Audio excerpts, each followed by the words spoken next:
It would help if my mic is on. I think everyone else's mics are on, so we'll find out what's going on. We are back and live from the apocalypse, and we are here to continue our adventure of two-headed serpents. So, hello, brave heroes. What's going on? We missed you all. It's been a while. Yeah, it's been like a whole month. I'm just happy to see all your smiling faces, and I'm happy that our audience is remember that we're here. Now, what's up, Josh? How you doing? So yeah, I'm just excited to continue this dope ass adventure into the mythos and wild unknown. What is everybody, Andy, you included? What is everybody most excited about for this story going forward? Oh, that's a good question. I'll go last. Seeing my ma. Oh, Oh. All right. Unlimited cosmic power? It's a good one. not a huge surprise. I think I'm interested in seeing what's in this book that we have gotten a hold of. I'm curious about that, and also how many bosses do we have to kill at the end? Curious. At least one.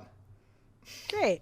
I am excited, though very trepidatious, about opening the box inside of Wendy. Yes. Box of power? Mm-hmm. Unlimited cosmic power? Box, I mean, itty bitty living space, but yes. Box O unlimited cosmic power. I'm most interested in honestly seeing how you resolve this, right? Because there are a lot of ways for this adventure to end. They're all interesting. If, when, I believe in you. I've been operating under the assumption that resolution wasn't possible. Well, resolution, the fact that, how the game ends, right? There are options other than TPK? Oh. Sure. you could theoretically win. That doesn't sound right. Mm-hmm. I've never heard of winning in Cthulhu, but sure. No. Just need bigger guns. That's what it is. Mm. Let me make one change real quick. I feel like I've won a few times in Cthulhu games, but then I end up dead immediately. So Right. I do recall you that Delta seize Green game. cosmic power and you die. I had a Delta Green game where I actually had a character survive the whole arc, and it was like months. I don't know how it happened. It's a very good character with a lot of very cautious moves. Well played. I was in a One Ring campaign, and we were playing through the Darkening of Mirkwood, so the time in between the Battle of the Five Armies and when Lord of the Rings actually happens. And we did manage to prevent the big bad things happening, but unfortunately I had to move to California before we were actually done. But we'd been playing for close to a year and a half at that point. Oh, wow. That sucks. Yeah. But at least you I prevented the... swung a really big axe, and that was fun. Ooh, that is satisfying. Oh, that's where that is. Idella. Hey, bye. Gone. Like a cryptid just walks back to the frame. Cameo. That's true. I only have blurry photographic evidence. True. Headphones, because these are... Oh, I've got the blurry background. No, on. they're wonderful. I love them. Yeah. Yeah. There's an aesthetic that you've hit. This is a bonus. I feel like I should be able to donate to make sure that everybody has to wear those. Yeah, right. Hey, look, if people want to donate to Surfrider, because again, that's why we're here, right? Raising money for charity. If people want to donate, or silly hats. Yeah. Yeah. So, if you sign up to do membership, so recurring donations, there's not only a neat newsletter bit, but they sent me stickers. Ooh. So, Hell yeah. Last year I was a member, so I have Surfrider from last year. And then I'm hoping that this year I will get another one that will be slightly different. What are we at 625 right now? I'd say if we hit 750, we could do the next stream in silly hats. Anyone have an objection to that? I got one within arm reach. All right, yeah. I might, yeah. 750. We'll go for crazy silly hats next time. Obviously, we'll take audience recommendations, but we have what we have, right? But yeah, let's try it. So we already got one donation tonight. So we'll keep Also, it rolling. 169 followers. Nice. Yes, no, we have hit the magical follow number of 169. So follow us, but also don't break the 690 would be pattern. better. Ooh. Yes. Yeah, go for 690. All right, let's talk about this this story a bit, right? So we actually got some people. And then there was like the heavens parted and somebody started yelling. Oh no. You are audible but very quiet. Yeah, you sound like you're just miles away talking to us from underwater. Something. What changed? Will, is this It's your is thing your, might is have to your come microphone? down. Do you have to turn your microphone? He had it down earlier. He flipped it up again. Ah, I see. What's that? Better. Better? Significantly Better? better. That's significantly Yes. better. Okay, yeah, it switched from my Yeti to the little dinky this thing when I put the headphones on because I wasn't thinking about it. Right. Sorry. No, you're good. You're good. So, Yeah. Do I have to press 5 to hear the rest of your comments for today? Put another quarter in. Okay. if you want to hear every single player, you have to donate $10 for. Oh, No, okay.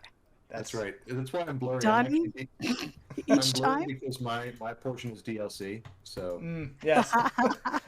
What to see like the rest of our lives. You have to pay to play.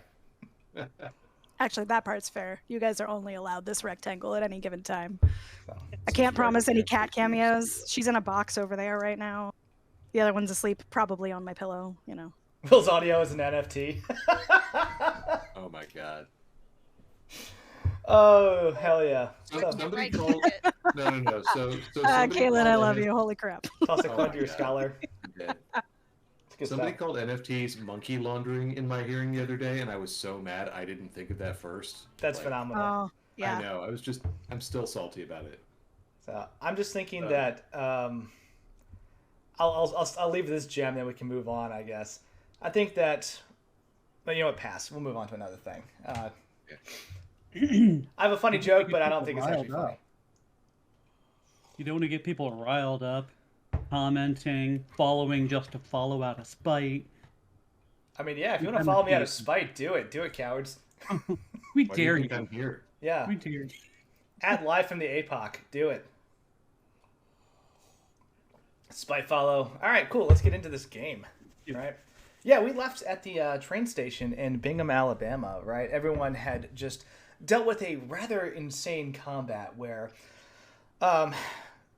Reverend Cornfield had used his magical powers basically to start ushering people into the church that was on fire thanks to some choices that Wendy made and some help from an unseen person who chucked a Molotov in that direction as well.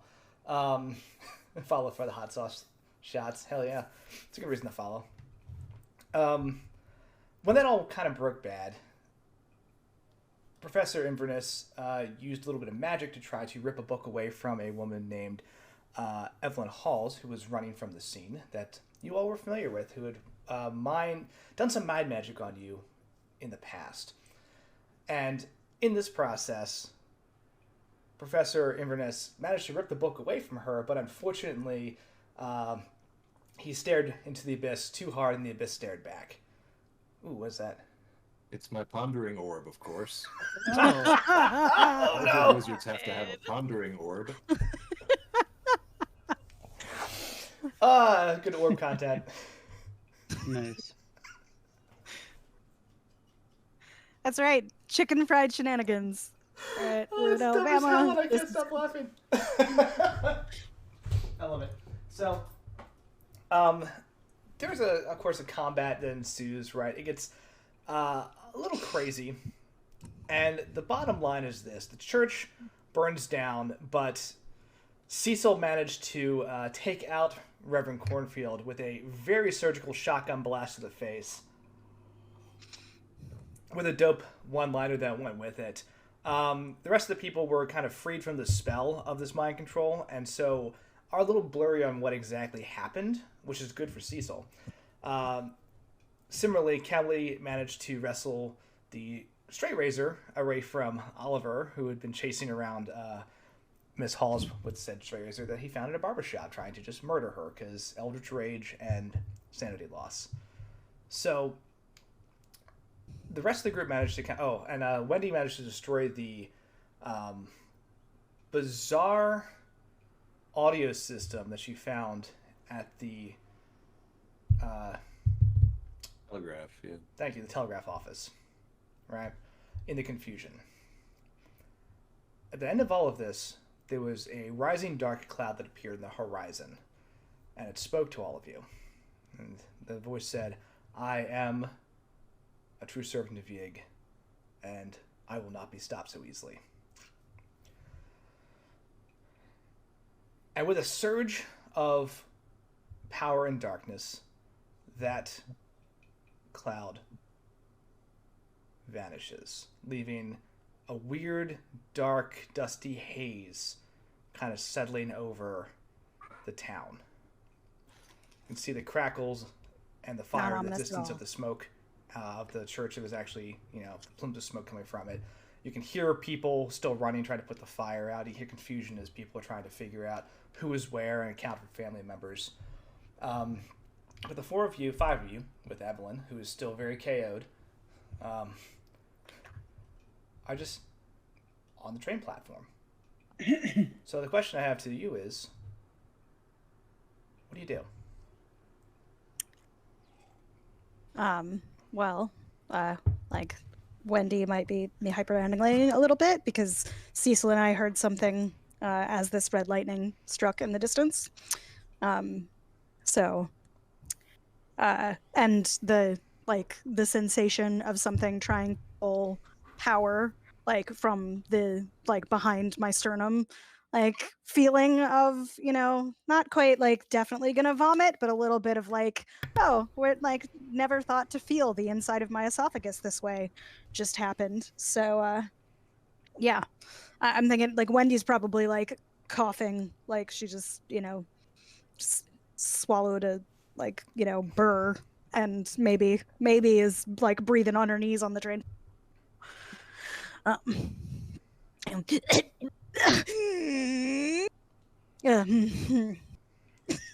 her back. Yeah. It's gonna be okay. Dial it back a little bit. The audio is a little intense on that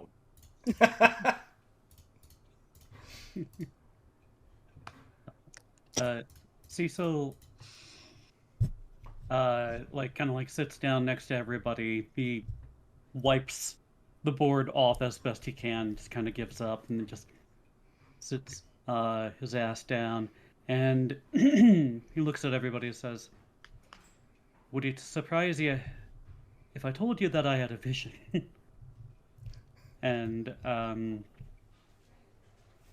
he says, for the moment that I he looks around because it was a crime, and he says, shot the Reverend. Right before right before that happened, I had a vision, as if I was him staring at himself in a mirror, and then the perspective shifted again, and I seemed to be staring at myself again, well, being the Reverend, and then they all seemed to be saying different things. They themselves seeming to be confused as to who the real one was. And right before, suddenly kind of does a little whatever was in the Reverend at that moment seemed to shift away somewhere else. So I suspect he has several different bodies walking around. And that's who we heard just now. Oh, pleasant. Interesting. Oliver's going to get up, sort of brush himself off, walk toward Wendy, maybe stop to kick Evelyn if he can reach her on the way. You give her a little kick. She just just a love tap, and just sort of go over and see if Wendy needs help, since she looks sort of distressed. It felt almost like a hand in my rib cage trying to pull not any part of me, but the like, I don't know, the center of the power I don't want to touch. That if that Wendy, could feel Wendy, like a thing. write it down. And he's going to hand her the pen of eternal record and a little notebook. Dope. Get it out of your head. Quickly. All right. Let me pull up the thing for the pen. That's a good item to Okay. use. I am going to do that, and I'm going to look up the pen so I know exactly how that's going to feel. Do. Let's see. Okay. So the pen. Yeah. Yeah, so for folks who are new to the stream, since this little doohickey's come out, Oliver has a means of writing down chthonic horrors, which lets the recipient actually save some sanity and process these things, because you know, generally when you meet, say, a band of ghouls underground who hand you dead body parts to consume, you tend to get a little twitchy about it, and it helps to have a mechanism Okay. to undo it. Yeah. All right. So it's not like, because I don't need to take a sanity roll right now. It's just for when we learn about the thing and a sanity roll happens. I think this is a good time Yes? for a sanity check. I think that seems to be Okay. on Yeah, brand. that's probably. Based Yeah, on I the was circumstance. preempting a little bit there. Yeah. So go ahead and roll a sanity check, and you can roll twice. Take the better roll. As long as you're successful, you're shielded from some of the weird magic. Joke's on you, I'm already insane. Well, Okay. Well, that one's probably the better one. Oh, right. Hold on. No, Hope sorry, I not. was reading Joe's. I take it back. Oh, piece of. Okay. Ooh, did well, you fail? 75 does, I think, still pass. Hold on, let me look up. Oh, you're very sane. I'm very sane, which I shouldn't have told you.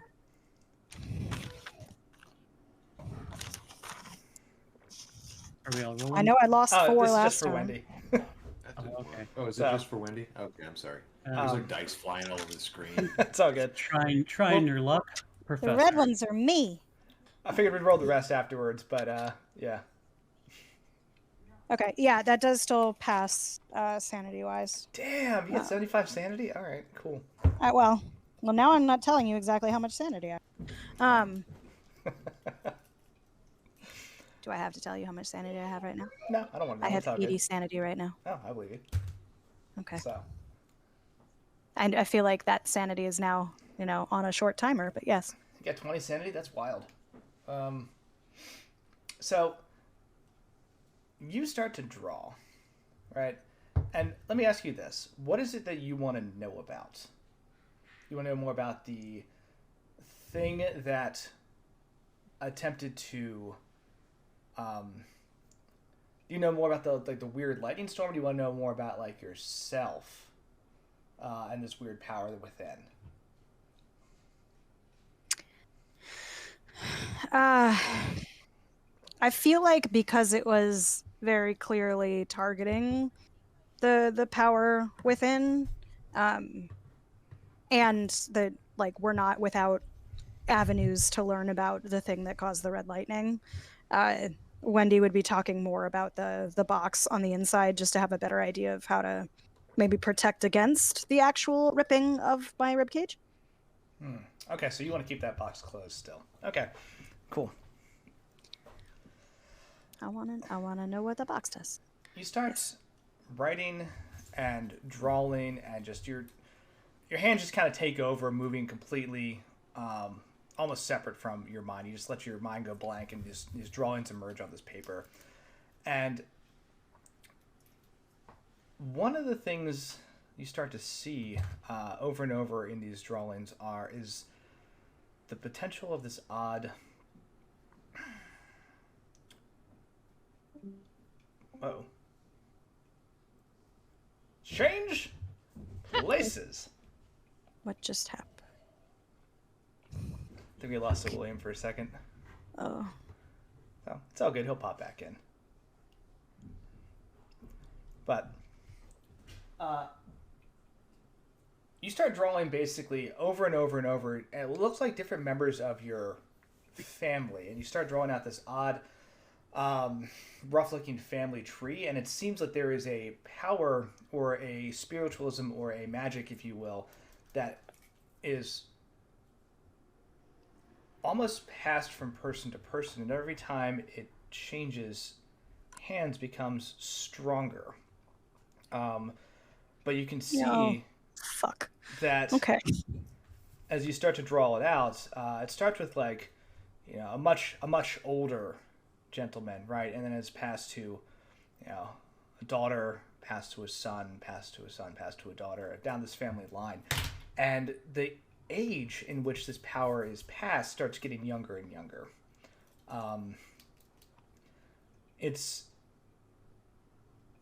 possible that there is a lot of damage that comes with maintaining this amount of power in your person, and the people, as it continues to build, just can't keep it contained as long. So you think about kind of how young your mother was when all these things went down, and like compared to the very first drawing of what you would assume to be like a great-great-grandfather or something like that, of someone in their late 80s, probably older. That's a huge dip in life expectancy. So, but it also means that that power seems to have just built up probably tenfold since its origin.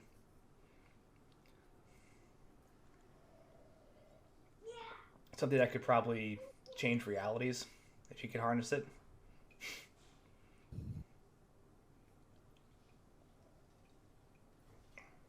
Or kill you if you open it wrong. Yep, that one. Yep.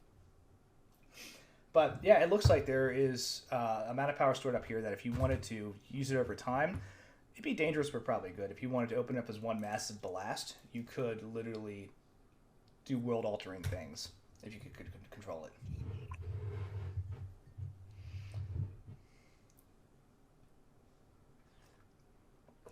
So, how to keep it further locked down?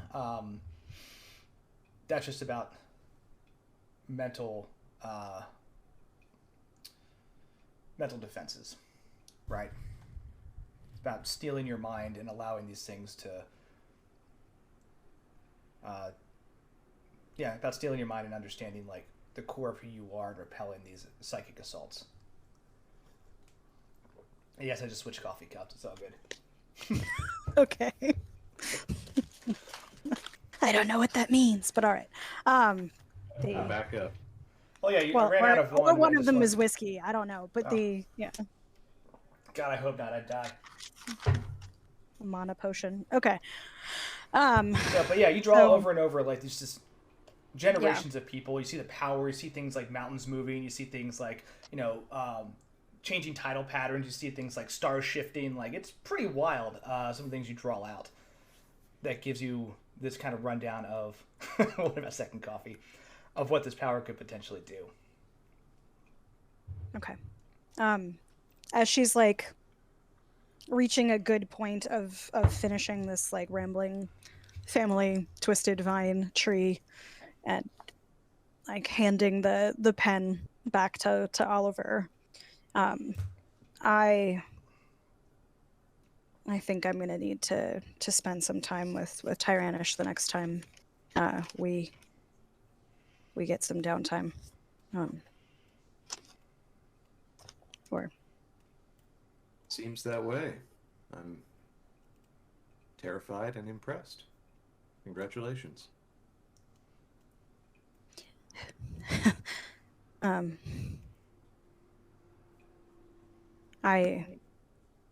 I saw what it did to my mother, so I don't know if it feels congratulatory that it's almost counting down, or it could be stolen and used from someone else. Did she have help? You have us. No, I mean, Tyrannish, as much as we can trust her. yeah, the church didn't help. I mean, they offered, but they didn't. And my father tried for what it was worth, but I don't think that was what she needed. Or the medicine wasn't the right kind. Well,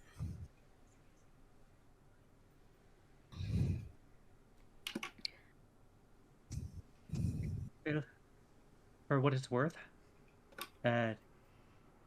you don't, whether you use it or you don't use it, don't let it get taken from you.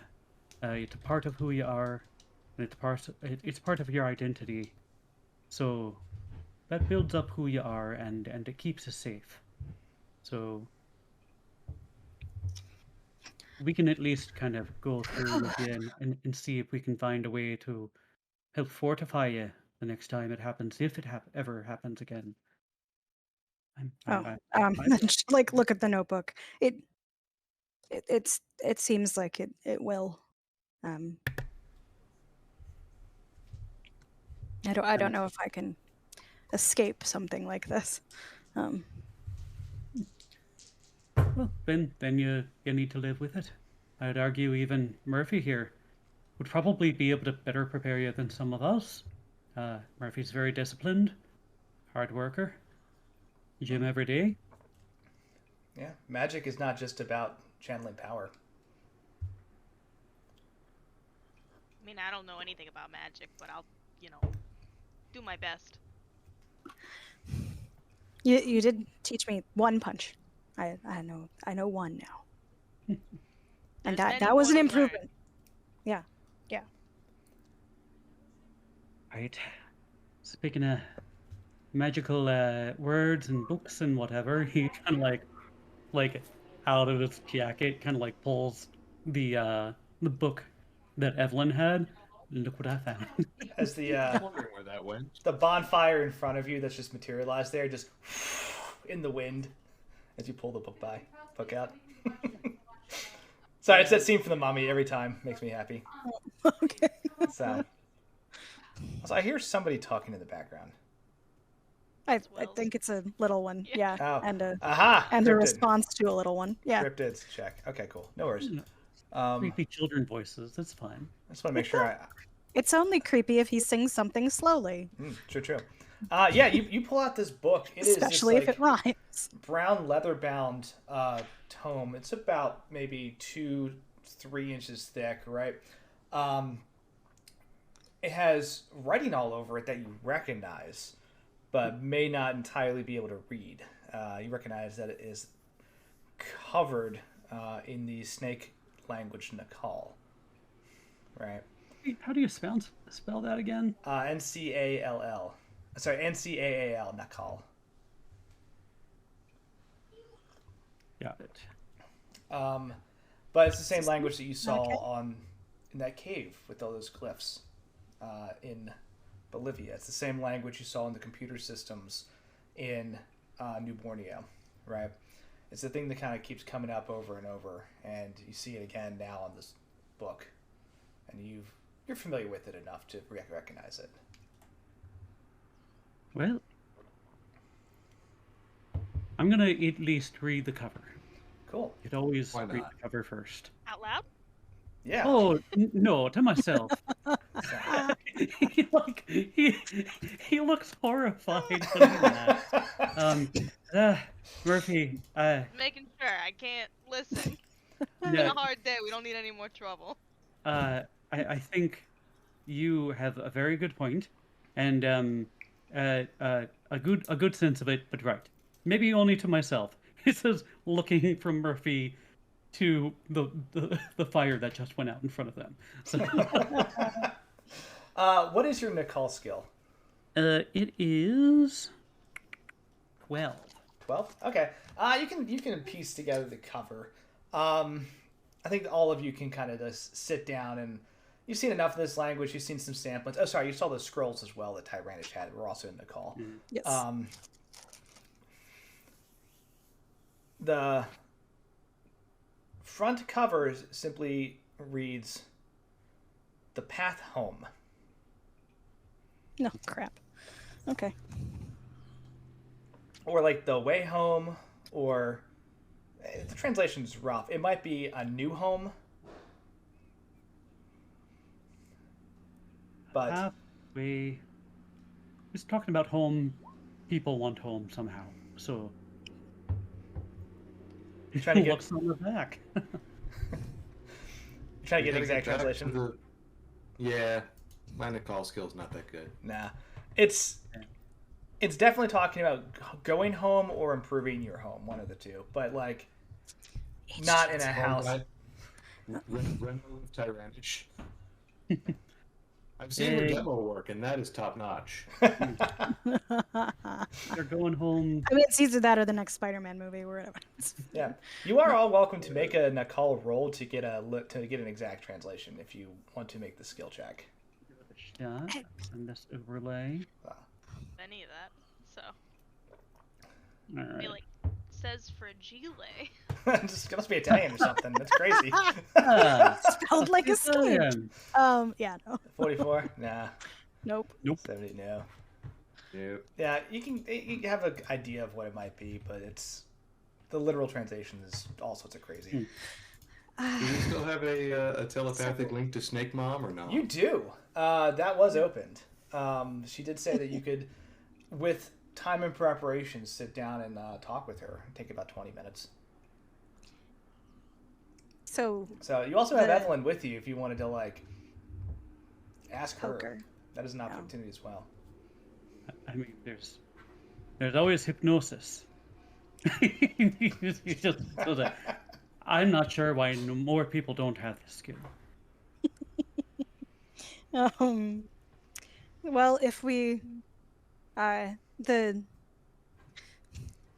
nice man at the radio station ran past me to get to the burning church. I think I told him to put sweet tea on it. And then when I went to the radio state, I kind of destroyed things in there. Because behind the radio, there was definitely a broadcast. That might be why there's red lightning. But if we go in the radio station, I don't know if we'd be bothered if we wanted to talk to Tyrannish a little bit, because the person that runs it is apparently putting out a fire with sweet tea, and I destroyed the rest of the room. Oh. Maybe we should not be here at this train station when he comes back. So you got to see hotel us rooms. destroyed. True. Should we still be in this town? You could also run for it. Just want to put it out there. We've done I mean, maybe there's not enough evidence that points to us, but we have done a lot of damage to this town. I mean, I would argue that there was a lot of damage being done that we happened upon. I mean, like, what would that look like if he kept talking? That's true. But and I am not the only one that set fire to that building. I would like to reiterate multiple times that I am not the only one that set fire to that building. Exactly. Did I help? I sort of lost some time there. You're admitting to a lot of felonies right now. That's all I'm saying. I don't know who helped. And I kind of want to know who helped. Like, if there's somebody that's helping to resist, maybe that would be a good person to know. But I remember a girl, tomboy, somebody in overalls, I think. She and her pops were pretty unhappy, I think. They're standing in the crowd as the Reverend got up there. That's the only thing that kind of comes to mind. Yeah. I mean, not everyone was zoned into. I mean, the one guy was very, very into the preacher's words. I mean, like, walked right on into that building, and the hand with the snakes and not all of them. As Wendy searches her memory, the player searches her notes. NPCs too. Yeah. But like Rosemary and Delbert went in. Mm-hmm. Best name ever, by the way, Delbert. But I like Delbert. or went to go into. And who's the handsome man who manned the telegraph? Gregory Shaw. Yes. But Lloyd wasn't around, right? Lloyd didn't go in. It was a kid, but it wasn't Lloyd, right? That went Lloyd. in? Was not Lloyd. It was Lloyd, but you all managed to. Everyone Oh, okay. survived that issue. They had some minor burns and smoke inhalation, but everyone was okay once you took out Reverend Cornfield. I guess. Yeah. So here's the question I have for all of you, because there's a couple of issues on the table. There's obviously the fact that you can try to cut and run, right? You got a couple hours before the train leaves, unless you want to try to hijack a train, which you're welcome to, right? You just adding to your list of felonies. But you can get out of town in like a couple hours. You can talk with Tyrannish and see if that can provide some insight. You can try to delve into this book that you have, or try to, I guess, interrogate Evelyn about said book, right, and see what because she's the one that was running with it, so she clearly had it in her possession for at least a little while. Or you can attempt to follow the weird disruption of power with that red lightning, right? Those are some options kind of ahead of you. Obviously, there are more, but those are the ones I can kind of clearly see as like paths. As of right now, the people in the town are busy trying to put out a fire, and Cecil, like, you realize when they started to come to, the sheriff and like a lot of people just did, like, no one knew what the hell happened to the Reverend. They just knew he was dead, right? So there seems to be a bit of a gap in people's memories as to like why they just decided to walk into a burning church and hang out for a bit singing gospel songs. But it doesn't immediately point to us. But yeah. Also, material evidence will point to the bottle and not the snake bracelet, because I don't think forensics at this point will know how to like let it know that a fire bracelet was the cause of part of this ignition. I'm just saying.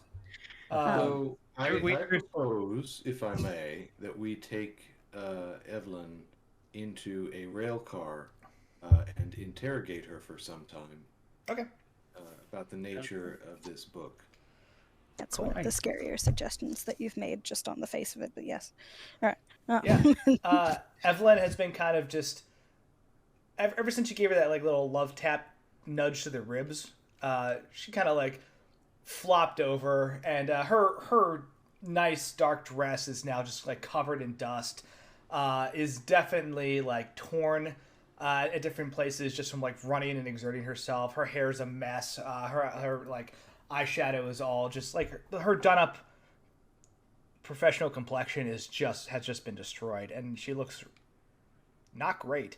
Got a big old bruise. I think Kelly dive tackled her, if I'm not mistaken. It's like a big old bruise just forming on like the side of her head. Like she kind of like looks up and is like,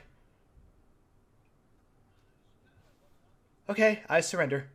You got me." Wendy's gonna like take like a handkerchief out of her pocket and just like stuff it. I don't like until we need like, yeah, like I don't need you to talk just yet. Also, like, can I like when we put her in the rail car, can we just like log roll her? Because this is the satisfying coding we have here. I can walk. I'm not that badly. She's like a little woozy, but she goes to stand. Like one of her heels is broken, she just takes her shoes off. Yeah, I feel like as she like goes to stand up, I'm just gonna like push her shoulder down. Like I said, log roll onto the rail car. Man, I thought I was supposed to be one with insane rage here. I'm not rageful. This is just a good look. You get her onto the car. Her dignity absolutely shattered. Like she should absolutely be terrified of Oliver right now. Like, yeah, she's not a good place. Kind of close the door with a little bit of like a loud clang of finality echoes through this like empty train car. You're in like a little passenger area, and she's just like sitting there, just nervously like moving her hands and like just looking at all of you like, okay, It's I good to don't see you know all again. I can a start whole lot there. about this. I put a thing in your mouth. What are we doing? Oh, you actually put it. Okay, Yeah, got it. yeah. In her mouth. Okay. Yeah. I I mean, like, misunderstood. she could, I guess, be working on spitting it out, but like, I didn't tape it or anything because we don't have. But I'm. I'm Oh, but Cecil and yeah, Oliver. you Like, gagged her so she can't talk and do weird shit. Okay, yeah, she's is just it looking is at it y'all. gonna be a problem that she has her hands free? Like, is that gonna do anything? And Wendy's gonna like make like gestures like she's what she thinks it looks like casting a spell. How are you good with knots? I Kind of mean, knots. like I can do like fishing Okay, stuff. yes. Yeah. All right. Tie my Yeah. shoes. Good enough. It's just like he I feel like holds her Wendy has hands. done like the kind of macrame to like make stuff decorations for holidays, but without it, it'll be pretty. You go with the old school saying: if you can't tie a knot, just tie a lot. I'll There go we ahead go. and do that. And yeah, Cecil says, "Well, we could play good cop, bad cop, I suppose. Or we could play Wendy's gonna immediately like cop. step closer to Evelyn and like shove her shoulder. Or we could Just play falls bad over cop, sadly. sadly. Or we could play Yeah. bad cop, magic cop. And he whatever you wish." So Oliver's going to walk over. He's going to take the handkerchief out of her mouth, and he's just going to look at her and say, "Evelyn, Yeah. if you tell us exactly what the hell is going on, I won't kill you. And I really Yeah. want to." Or Okay. You haven't seen me angry yet. Okay. and I can- have an artifact that will pull it out of you and make you my best friend. I can read the vibe. I can tell I messed up. Oliver, do me a favor, roll intimidate, and you can actually take advantage based on the situation. Just because, like, this is not great. All of us?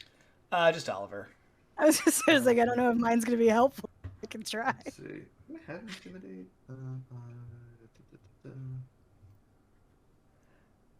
I was asking for you specifically because you're the one that made the threat. Oh, yeah. That didn't work. Oh, you said roll at advantage, right? Yeah, you got a lot of circumstances that are helping you. So, oh yeah, there you go. Ooh. That was it. That's good. That's It's an 18. good. Yeah, Are unfortunately. you I don't close have enough to use luck? Yeah, I can. I'll use luck on that. Okay. Yeah, you burn a bit of luck. This is a bad situation. You all can read people pretty well, or at least, like, in this case, Evelyn is very expressive. You met her at parties before, right? And you knew that she's kind of got a haughty, sophisticated air about her. That is broken and shattered. She looks like an absolute mess. And when Oliver's like, "I'll kill you if you don't talk," like there's like a little tear that forms up in one of her eyes. She kind of blinks away, and she's like, "Okay, I see that I messed up. What do you want to know?" Yep, Bub. We're not interested in those crocodile tears. I would.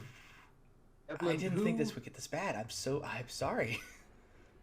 When did you become a servant of Yig?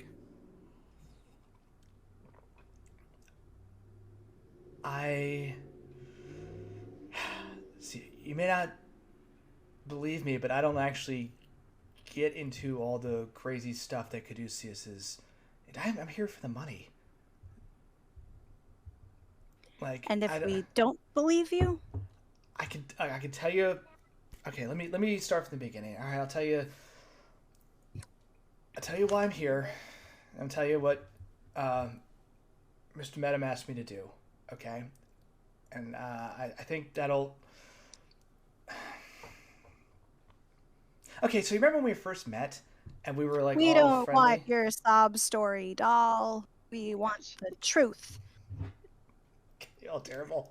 All right, the truth of the matter is this.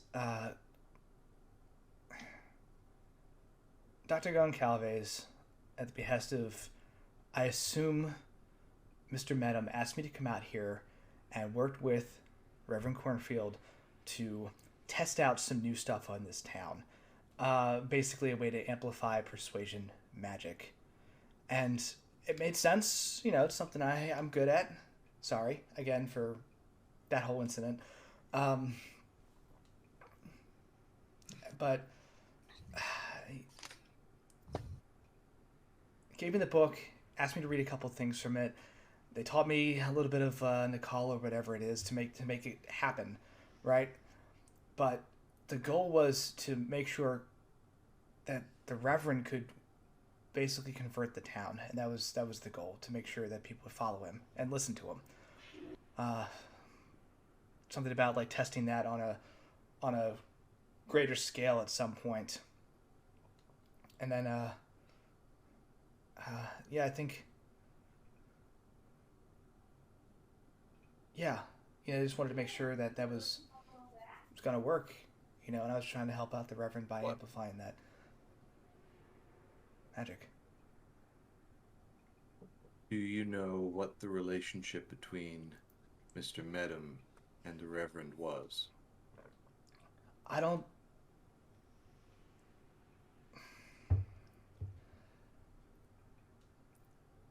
I never talked to Mr. Medham directly about this, but Dr. Goncalves said that the Reverend was supposed to be a... He used like words like the Chosen One, or like... I think he used way paver. It said so. There's a weird... He said it in some weird way, but like someone who's supposed to prep for a whole bunch of new stuff that's coming. And I think Caduceus wanted to just make it easier on themselves to trick people or get them to do whatever, right? Like why fight people when you can just get them to do what you say?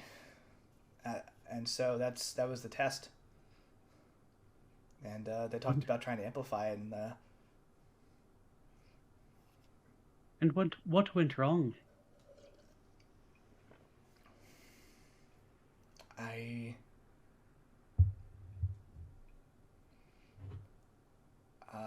Honestly, I think it was working like it was supposed to. Oh, okay. Until you guys showed up. I know you don't want to hear that, but like he had like half the town under his thrall. Who was resisting? Oh, a bunch of people. And she like pulls out. You probably would have taken this from her. She has like a little purse as well, and you like go to pull that out. And there's like a list of like names of basically dissenters in the town who had not yet fallen under the mind control of Reverend Cornfield. You see like Greg Shaw's on there. You see that Delbert's on there. You see that the bartender you met when he came into town, who talked a lot of shit, was on there. Whose name I'm trying to pull up.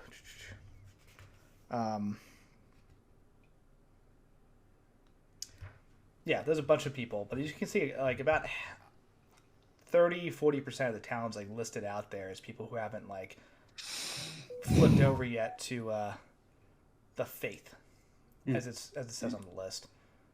And so when you say they taught you Nicole, like Dr. Goncalves, who else taught you? It was just him. Was that just so? Okay. Mm-hmm. So you were assuming the whole time that your mission was for Medham, but he never actually gave you. Oh no, Medham doesn't actually. No, he won't talk to people unless they're really important.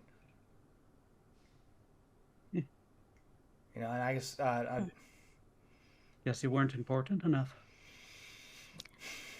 Not shocking. Why don't you tell us about the strange machine in the telegraph office? That was part of plan. Sorry, former strange machine in the telegraph office. That was something that sent me out here with, asked me to install. Gave me some instructions, and it wasn't that complicated. It's just supposed to amplify both the broadcast system of the town itself and the powers that the Reverend had, or in some cases I could actually try to amplify my own powers to help the Reverend. As people were more resistant to his messaging, that was something I was told to also help out with. It's very delicate equipment. Yeah, I noticed. Not particularly hardy, I suppose. And the this book, like, tell us a little bit more about it.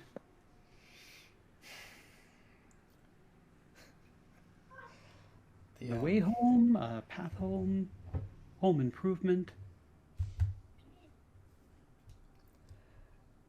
Paint swatches from Sherwin Williams.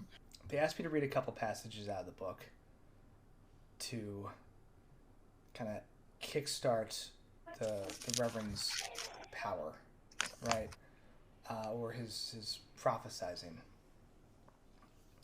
I don't actually know the whole thing. I do know that he was supposed to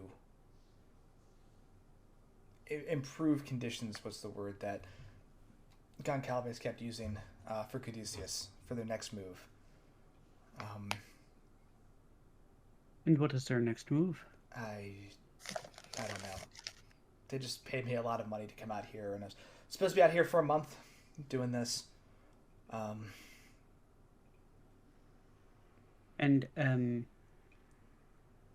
Was the Reverend powerful before you started reading the passages and kind of converting him?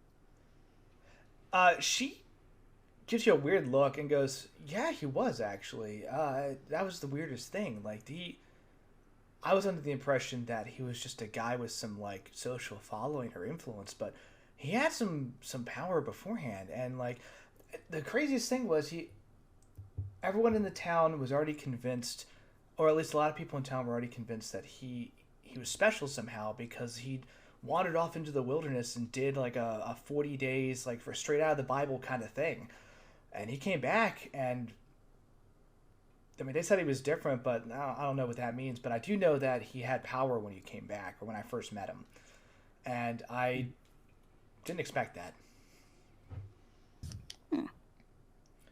So do you suppose that being out there in the wilderness, he got converted to Yig, whoever that is? I think there's something out there.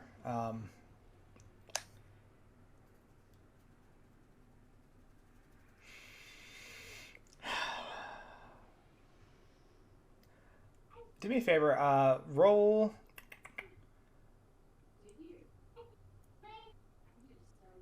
She says, "Okay, if I tell you one last thing, will you just? Are you gonna let me go when this is over?" No. But you have a choice. You can join up. No? I mean, if it's up to me, I guess we'll vote on it. Looks at Cecil. we can let you go. With some conditions. And like his eyes kind of like flitter for a second. It's like, or you could join us and perhaps help us undo the things that you've done. You know, we do have access to resources ourselves. Wendy's gonna like turn her back on Evelyn and like walk up real.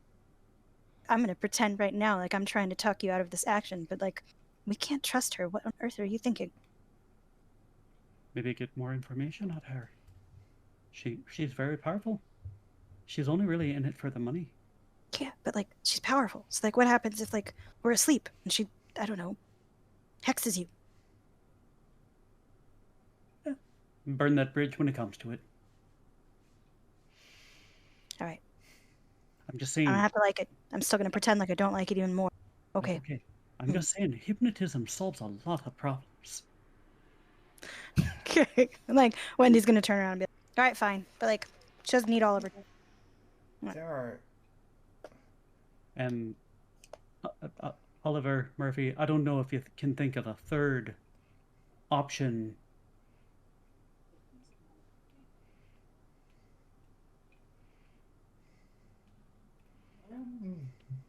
Not averse to making sure that Evelyn's out of play for a little while. Perhaps she could take a sea voyage. Oh, yeah, Metaphorically, I mean, if we literally put her on a boat for a week and a half, we buy some breathing room. That's true. That's true. I suppose the fourth option would be, perhaps you fall off the boat. Who'd know? You don't have friends, do you? I have a lot of friends, thank you. Well, No. but Me. nobody who'd miss you. God damn. Emotional damage! I buy all my followers on Instagram. What do you want? So, Don't we all? Wendy's gonna like lean against the rail car, you know, like I don't see why she can't go in steerage with the rats, but okay. Look. There's something else. I don't know what the heck the Reverend did out in that like weird wilderness journey he took. I don't know exactly where he went, but I do know that I'm not the first person from Caduceus to come into this town. Even before I got here, I got a hold of a shipping manifest, right? That was just in the telegraph office from a couple weeks even before I came out here, and Caduceus shipped a whole bunch of stuff out here, and it was big, whatever it was. It was a lot of equipment. It was like bigger than the actual manifest I had for the radio stuff, right? That's just one big carton or one big box. They shipped out like 4 or 5 boxes of something. They put it under the name of like I think it's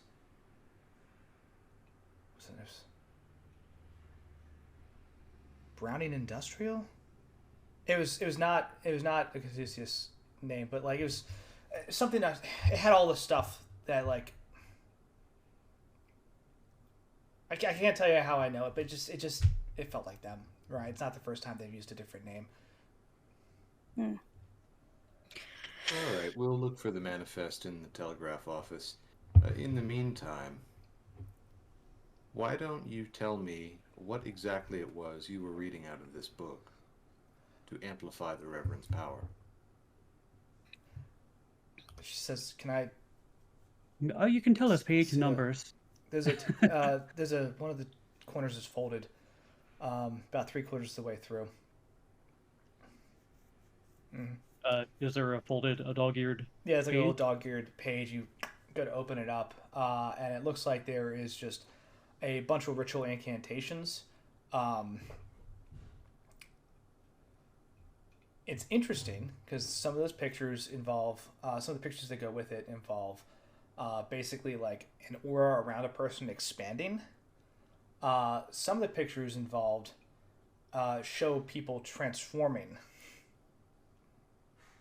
from human to a more like serpentine-esque look. It's not exactly like people turning into snakes, but some sort of like weird mix of the two. Let's not do that one. No, not that one. Oh, they're combined. Oh, it's one.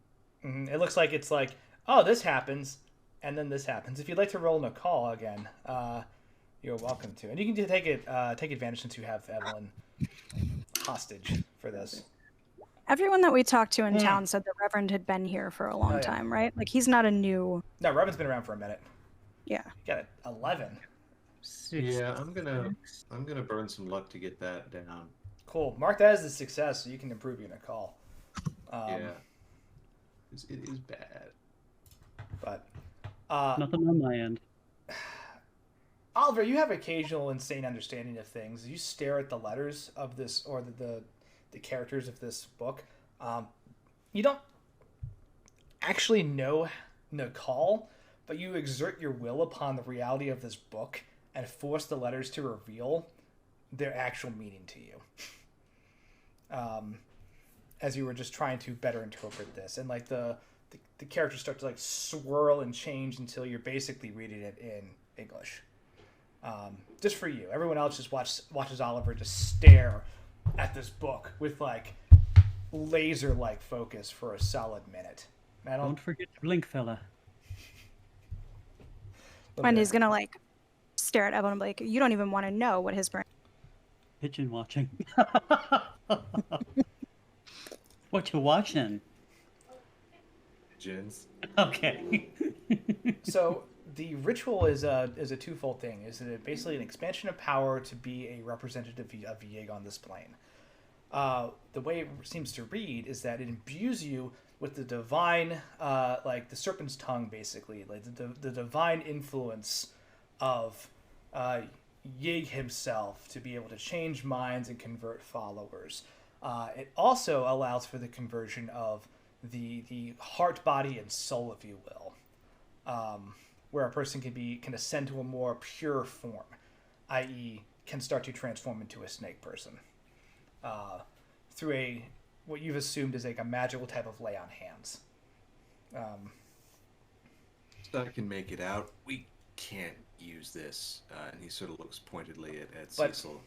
It's tapping right into the source. Yeah. go One ahead. other thing too, it would also heal you if you were hurt, right? So it would like restore the body, but also transform you. Which, as you start to think about like people talking about the weird miracles he was performing, that's probably how that Gotcha. came to be. Great. Yeah. Cecil, this looks to be like, calling the lad and asking for a favor. Oh, Same level of oversight. It was pretty intense trying to do that. I'm Stupidity. not gonna lie. Sorry, she's talking to Elmo. Yeah. Look, Caduceus just gave me a couple things that would help. They all just blew apart when I did it, so it worked. Did the Reverend know Caduceus was part of the, like, why you were helping? Like, does he know the word, the name? I wasn't supposed to tell him. Yeah, it doesn't mean you didn't. Did he know? I didn't tell him. I don't know if I believe you. Oh, he's dead, so it doesn't really matter. well, What? not so fast. Wait, what happened? Well, clearly you messed up. There's a lot of confusion, and somebody in town had a gun, and it got to his face somehow. Man, Dr. Goncalves is going to be mad at you. However, I mean, did you Disappointing. hear his voice on the wind when that red electrical storm went up? I didn't see that. I was slightly Oh, you were concussed. out. And we heard his voice on the wind, and he tried to attack Wendy psychically. So, I don't think he's dead. In fact, we might have another body lying around, in case something like this were to happen. You didn't plan that, did you? No, I had the one reverend, and I'm supposed to just train him. Well, it sounds That- like you have a couple of rogue reverends on your hand. It might have been something that someone else set up before I got here. Do you know if that person is still here? And how long ago was that? Manifest about a month ago, so 2 weeks before I came into town. Is that right? Maybe a month before I came to town. I don't know. It was a while before I got. It was definitely before I got here. I'd say a month, maybe more.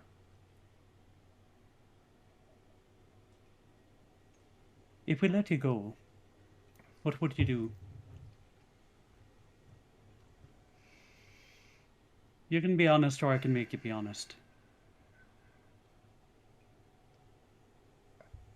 Let's skip to making her be honest, I'm gonna please. go. All right. And Cecil Yeah. goes, his eyes go very wide, and I'm gonna attempt to use the best thing. Okay. It's, you know it, you love it. It's hypnotism. Hell yeah. My favorite. Good All roll. right. It's a pretty good roll. Is that a I'm great looking- success for you? It was not a great. Oh, wait a second. Is that a 36? 36. It is actually. It's right on the dot. Yeah! Cool. So, thankfully, I've been leveling that up. So that's the next step up. It's not extreme success, but Yeah. it's a great success. She, with some effort, basically grinds her teeth and says, "I will probably just take the money and disappear." That makes perfect sense, he says, like, just being really agreeable. Would you do anything in order to hinder our efforts? She like kind of gestures at herself and like just the absolute mess that is her life right now. Because Hasn't you've she won. always wanted to take a steamer to Egypt?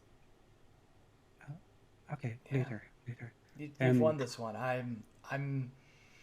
Yeah, I know you. I know you broke ties with darn tootin'. Odysseus. Haven't you always wanted to go to Cairo? He kind of goes like pushes her face away for a second. He's like, This is the strangest I'm gonna- interrogation I've ever been a part of. and he says, so I must say that you don't want to mess with us again. In fact, if you ever see us again, you might want to help us, right? Yeah. Look, I meant what I said the last time this happened. I didn't even know you were here until everything just went nuts. Understood. I'm trying to plant a suggestion. Yeah, I understood. So the next time you see us, you might actually want to help us because we're old friends. Yeah, that sounds right to me.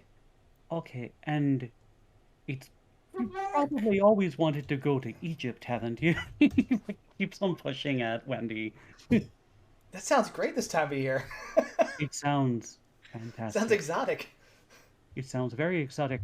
Why don't you do your best to run to the nearest place that will take you there? She just gestures towards the train car. Yes, yeah, okay, that works. And does it feel like the suggestions have taken hold? Yes, you're pretty good at this. It feels like you definitely don't have like a guaranteed ride or die ally, but you can see like of course, she's agreeable to this course of action and is probably gonna pack a bag to go on a vacation when she gets back. And I want, last but not least, if you see people in trouble, I want you to help. Like everybody? No, just people in danger. Oh. From maybe your actions. Or that of Caduceus. Oh. Okay. You have your money, you have your looks. He like snaps his fingers. That's all I know, I swear. Like, anyone else want to travel? Where would we possibly go? Oh, North Africa seems nice. Maybe Egypt? I think we'll stay here, but thank you. Okay. I mean, I'm already on the train, so I'll just hang out until it goes. Perfect idea. Yeah. We'll send the boy seeing you. from the inn to take your stuff. Yeah. Oh, it's been a pleasure seeing you again, lass. He like gets up and strides out. So, cool. Yeah, she just stays on the train. She actually like pulls out like a little.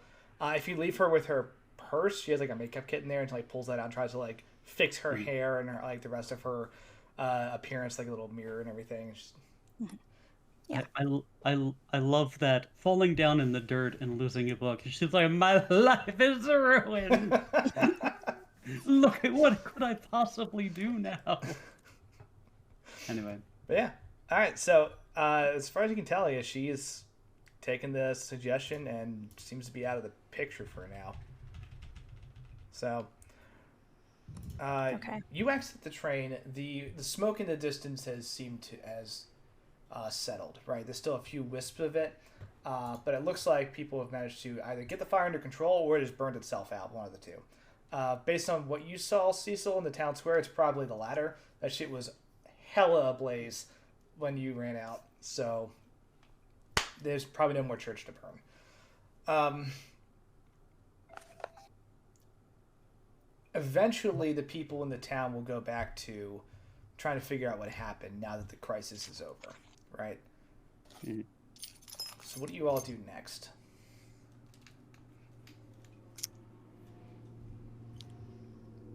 Well, if we And she'll like, because like Wendy would have taken the paper of like the dissenters and like when Evelyn showed it to us and kept it because she should not have those names. The like we have an idea of some of the people that at least were resisting, if not working against.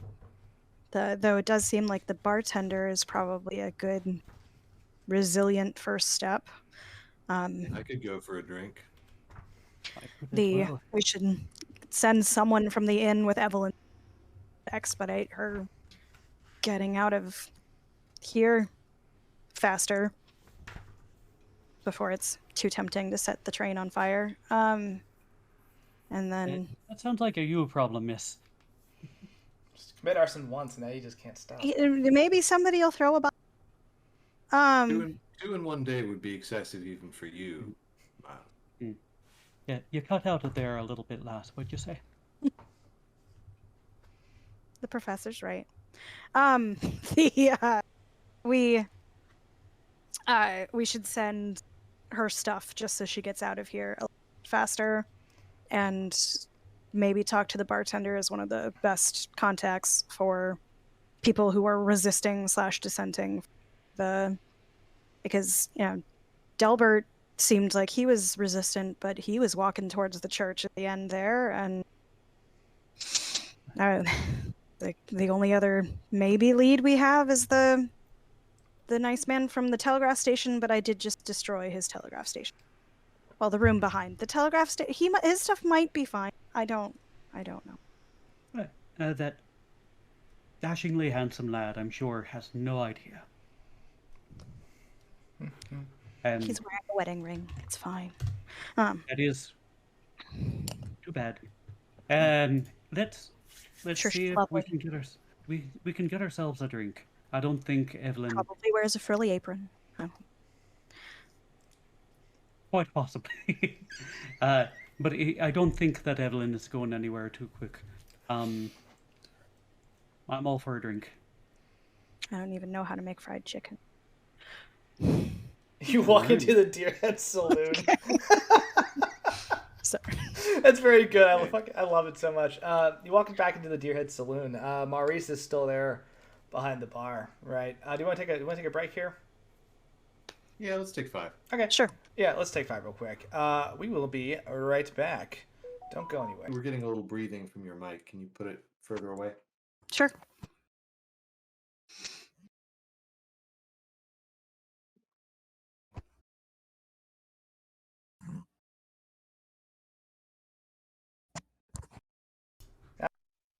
I've been talking a bunch, and I realized that while my mic was unmuted, I was muted in OBS this time. God, so many mute options. So many ways for me to like just not be successful as I try to do these things. I was saying to the team earlier that at this point I think we have 5 separate items that we have to keep track of, which is probably too many. 5? If we have Discord, Twitch, the dice roller, the closed captioning system, and the character sheet that we're all switching back and forth between.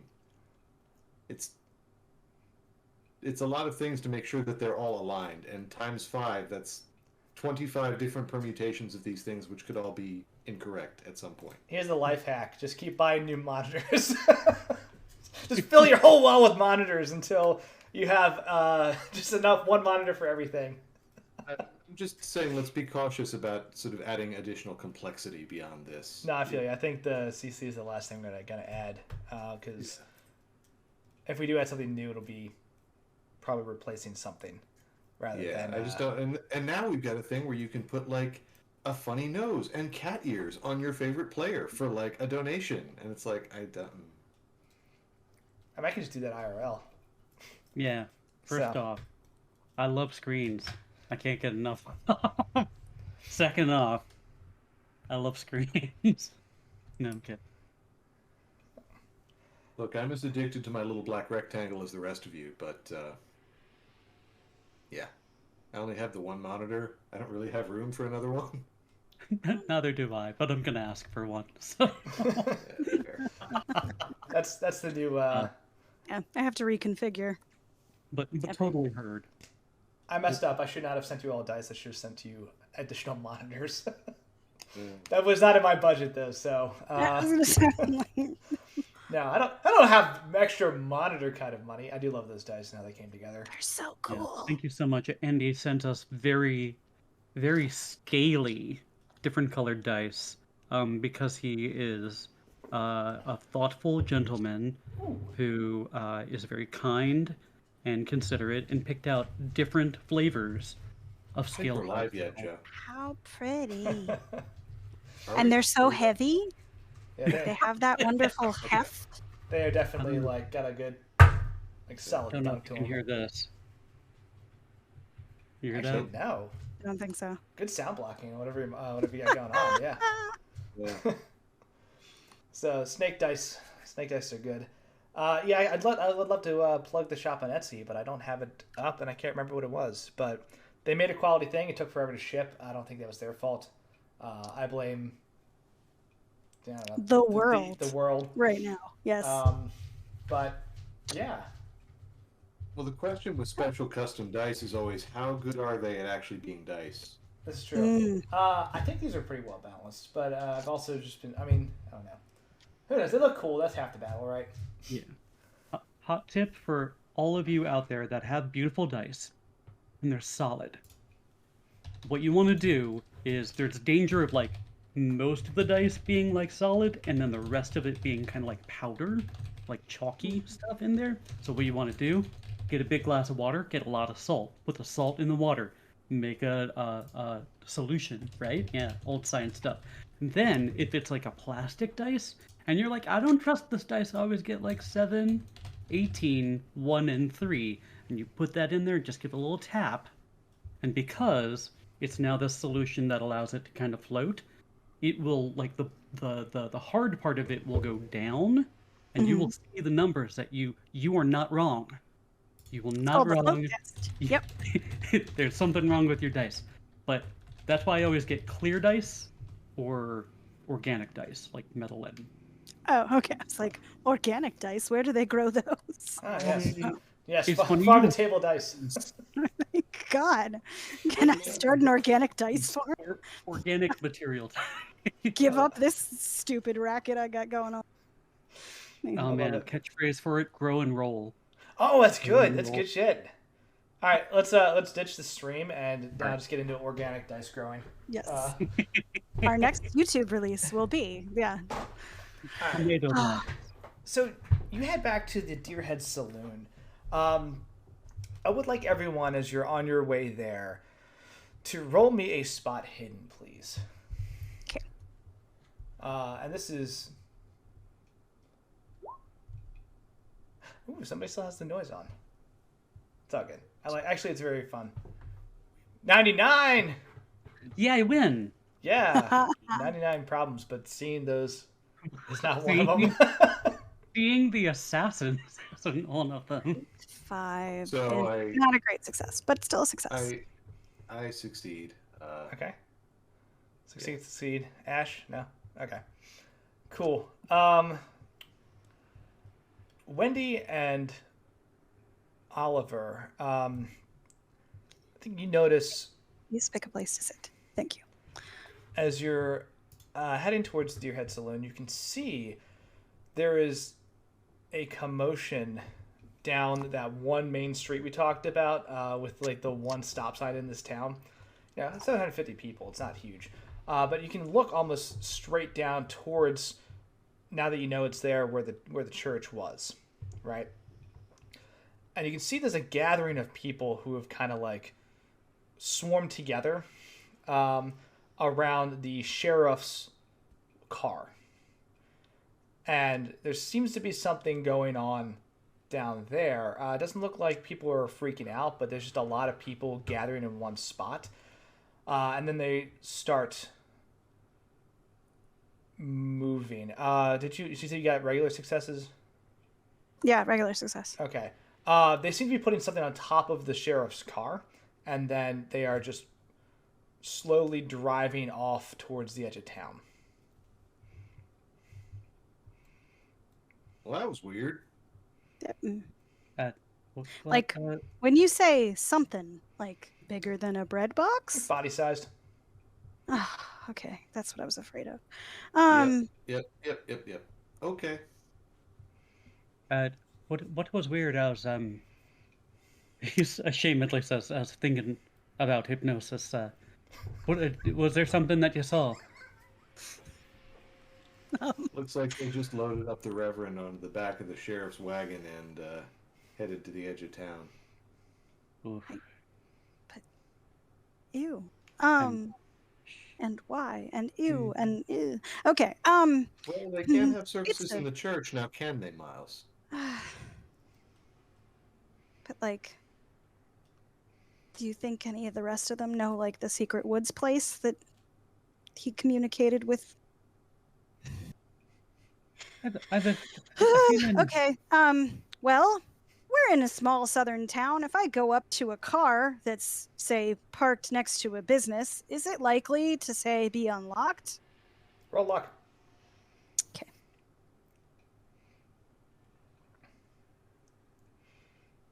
I think your luck's like 80 something. Oh, you actually might have failed. Your luck is absurdly high, though. My luck is absurdly high, though. Luck? What's That's that? my sanity. Never heard of it. I think that is still a pass with my luck.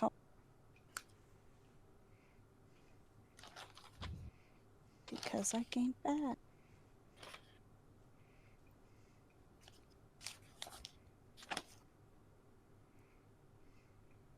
I think that is still a pass. The anticipation is like...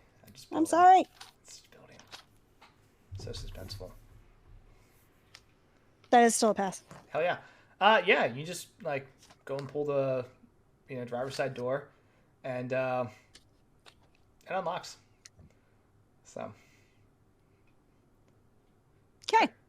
She has not any luck because Arson's apparently very lucky. No, yeah, it pops open. Heck, the keys are up in the visor. Just tuck them. You can just pull those down. Yeah, there we go. Just like, okay. If they know where he went when he did his pilgrimage to the not desert, for 40 days. And that's where they take the body. I mean, the body's pretty out of commission, one would assume. But if the book said that you could smush with the... Like, could he come back as hybrid, do we think? I think he's already there. First, we have the book. The sorceress who was going to help them is now sitting in the train trying to adjust her makeup. And you're proposing that we chase the sheriff of a small southern town in a stolen car that will undoubtedly be known to him because there are 7 cars in this town. Do I have that right? I'm not saying chase. We could follow at a leisurely pace as though we were attempting to... Or we could pick up a couple of weirdos on the way and so far to pay our respects. I will also throw this option out there if you want to go a little more clandestine. You can let a little bit of time pass. This place is... There's not a lot out here, and this place is covered in a layer of dust, so you could follow literal tire tracks through, like, what used to be crops, through, like, the scraggle bushes and, like, scrawny trees of this this area, right? So, All right, well, will require let the some record show checks, I was but ready to go. It will And she's require gonna, some like, checks, but you can definitely make the tuck the follow. keys back in the visor and... I do appreciate your enthusiasm, but I think perhaps if we could find whether or not others in the town would support intervention rather than just going and laying about us with a stick. They do have to live with these people after we leave. That goes against everything we've done in the past, but fine. I know, it's me talking, and I wasn't myself earlier, and I apologize, but it's not an example I should set for the group. It's okay. It's okay. No trouble. I would say likely majority of the people who still support him probably will. I mean, Cecil looks out to the sheriff's car, and I'm assuming the group of people walking along with it. Yeah. As you're now like all tracking this and paying attention to it, it's getting weirder, right? It's obviously the sheriff is like put the reverend on like the top of the car and is like driving him out of town, and people are following in like an odd procession, almost like a weird like funerary march out of town, as they kind of like lined up to follow this car. So this looks like a ad hoc ceremony as you really start to keep an eye on it, not just some people gathering and following. And I don't know what to make of that. I mean, it's a nice gesture, but they're walking, and so they can keep pace with the car. And I think basically all of the people going with him are likely the supporters of him, whereas the people who don't really care so much might be the ones sticking around here.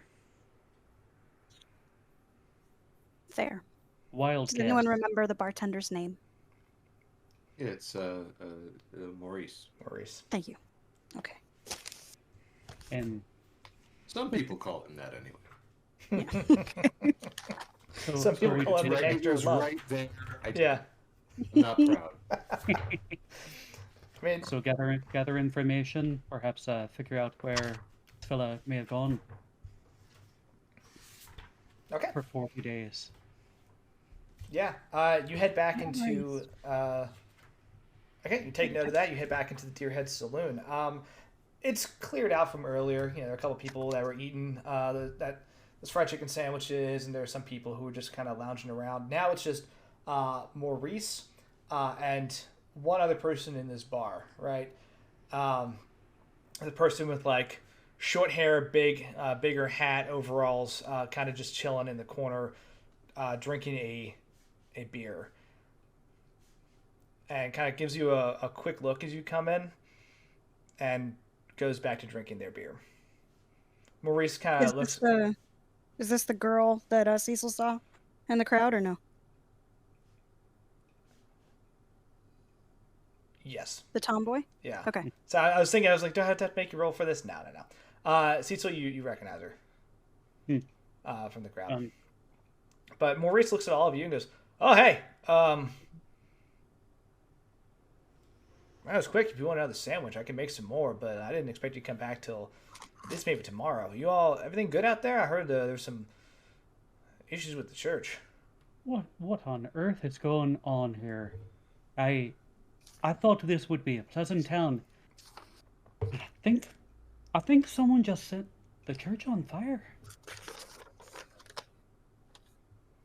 Wow. But yeah, That's really unfortunate. it is a bit of a pity.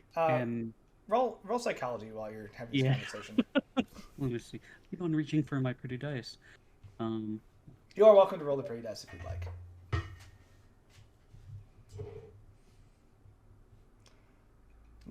Decent roll. That is a good question. That is a good roll. That's a regular success. Okay. It's fine. Maurice is like, he seems genuine when he's saying like, I don't really like the. I mean, we had this conversation before. Reverend was real big about trying to shut my business down, but doesn't mean I want to see anything happen to anybody. You know, it's still a real tragedy.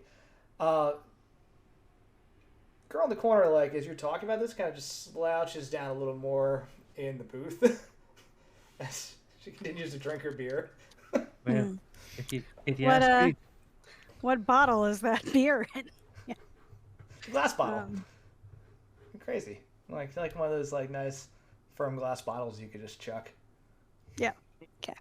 and I mean, I hear you, Maurice. Maurice. I hear you, Maurice. Maurice. But by the same token, he was saying some pretty crazy things out there.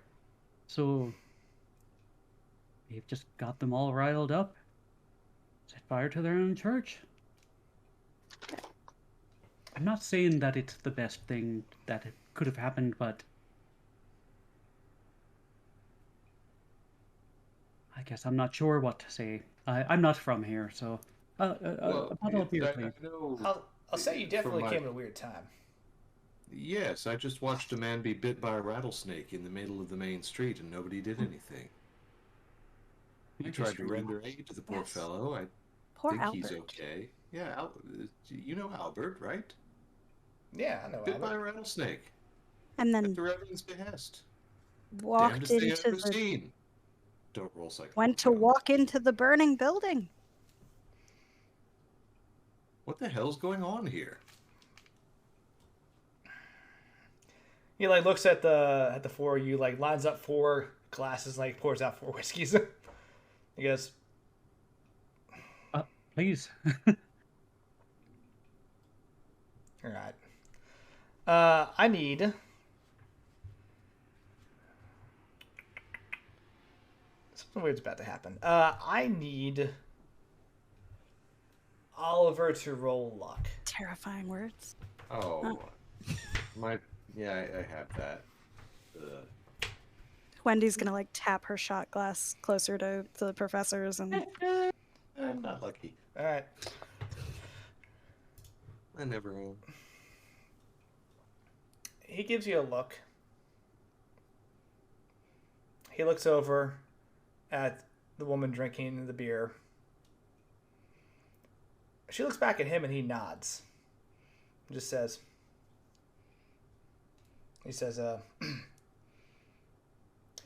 Susie, lock the door. She gets up and goes over to the front door and kind of twists a little deadbolt. He says,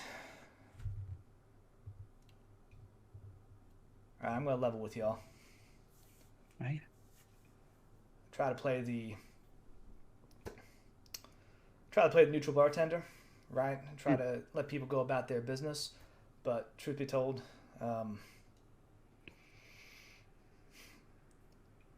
glad the church is gone, right? Ever since Reverend went out and came back, things have gotten real weird, and I've honestly been real scared about it, all right? The fact that people are getting healed and transforming into things, like, ain't right. so like when George, because the George got with the farm equipment and the Mhm. like. You said he wasn't right anymore, but not like not right like. Would you say he took on a sort of reptilian hue? Ain't right, like his wife is saying he sleeps in piles of clothes or under his bed or just crawls around sometimes in the middle of the night. It's weird. Like on his belly. Crawls. Yeah. It's quite frankly the craziest thing I've ever heard. Is his skin real dry? Don't know. But not the first case I've seen. By far. What do you mean by that? He nods and Susie comes over.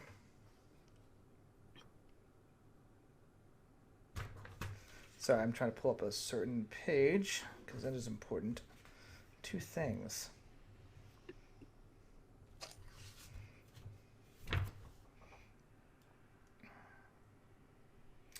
She says, my friend Peggy started Peggy from the. Peggy was here earlier, wasn't? I give you the wrong name. Sanity check me because I may have given you the wrong No, name. no, no. Peggy is George's wife. Yes. Okay. Yeah. Okay. Cool, we're good.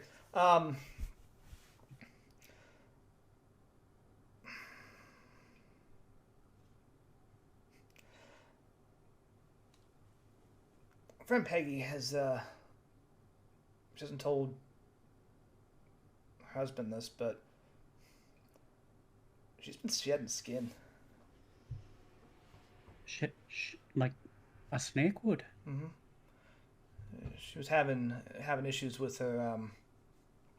Well, she's gonna be a new mother, and she's having issues with her pregnancy, and went to the Reverend. And I guess that all got sorted out, but she's got like weird skin issues now. Has been for the last couple weeks. Brother, if only you knew. And the bartender says, "Look, I don't know what Cornfield's up to. Occasionally, he was taking people out into the wilderness with him on pilgrimages, and he was doing faith healing, and it got to the point where things were. A bunch of us were talking about ways to maybe try to stop it, but yes, with the hand. You don't have to raise your hand. We can just." So when you say he was taking people out into the woods with him, if people were, say, taking his body out into the woods, would that be a cause for concern? Maybe. Who's taking him out in the woods? The sheriff. Oh, Sheriff Benson's one of his like disciples, if you will. I don't know. He's like a right hand man. Benson. So, yeah, Sheriff Benson. He was a nice guy. Got real weird recently. Very, very aggressive about trying to convince people to go to services. But, you know.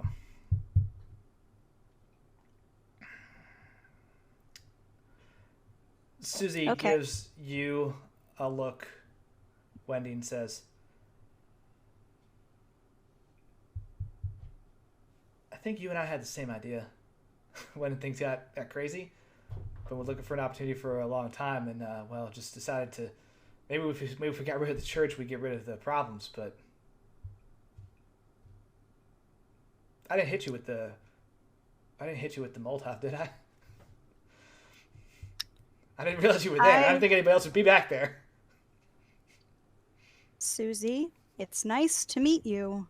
I have never encountered anything of yours before.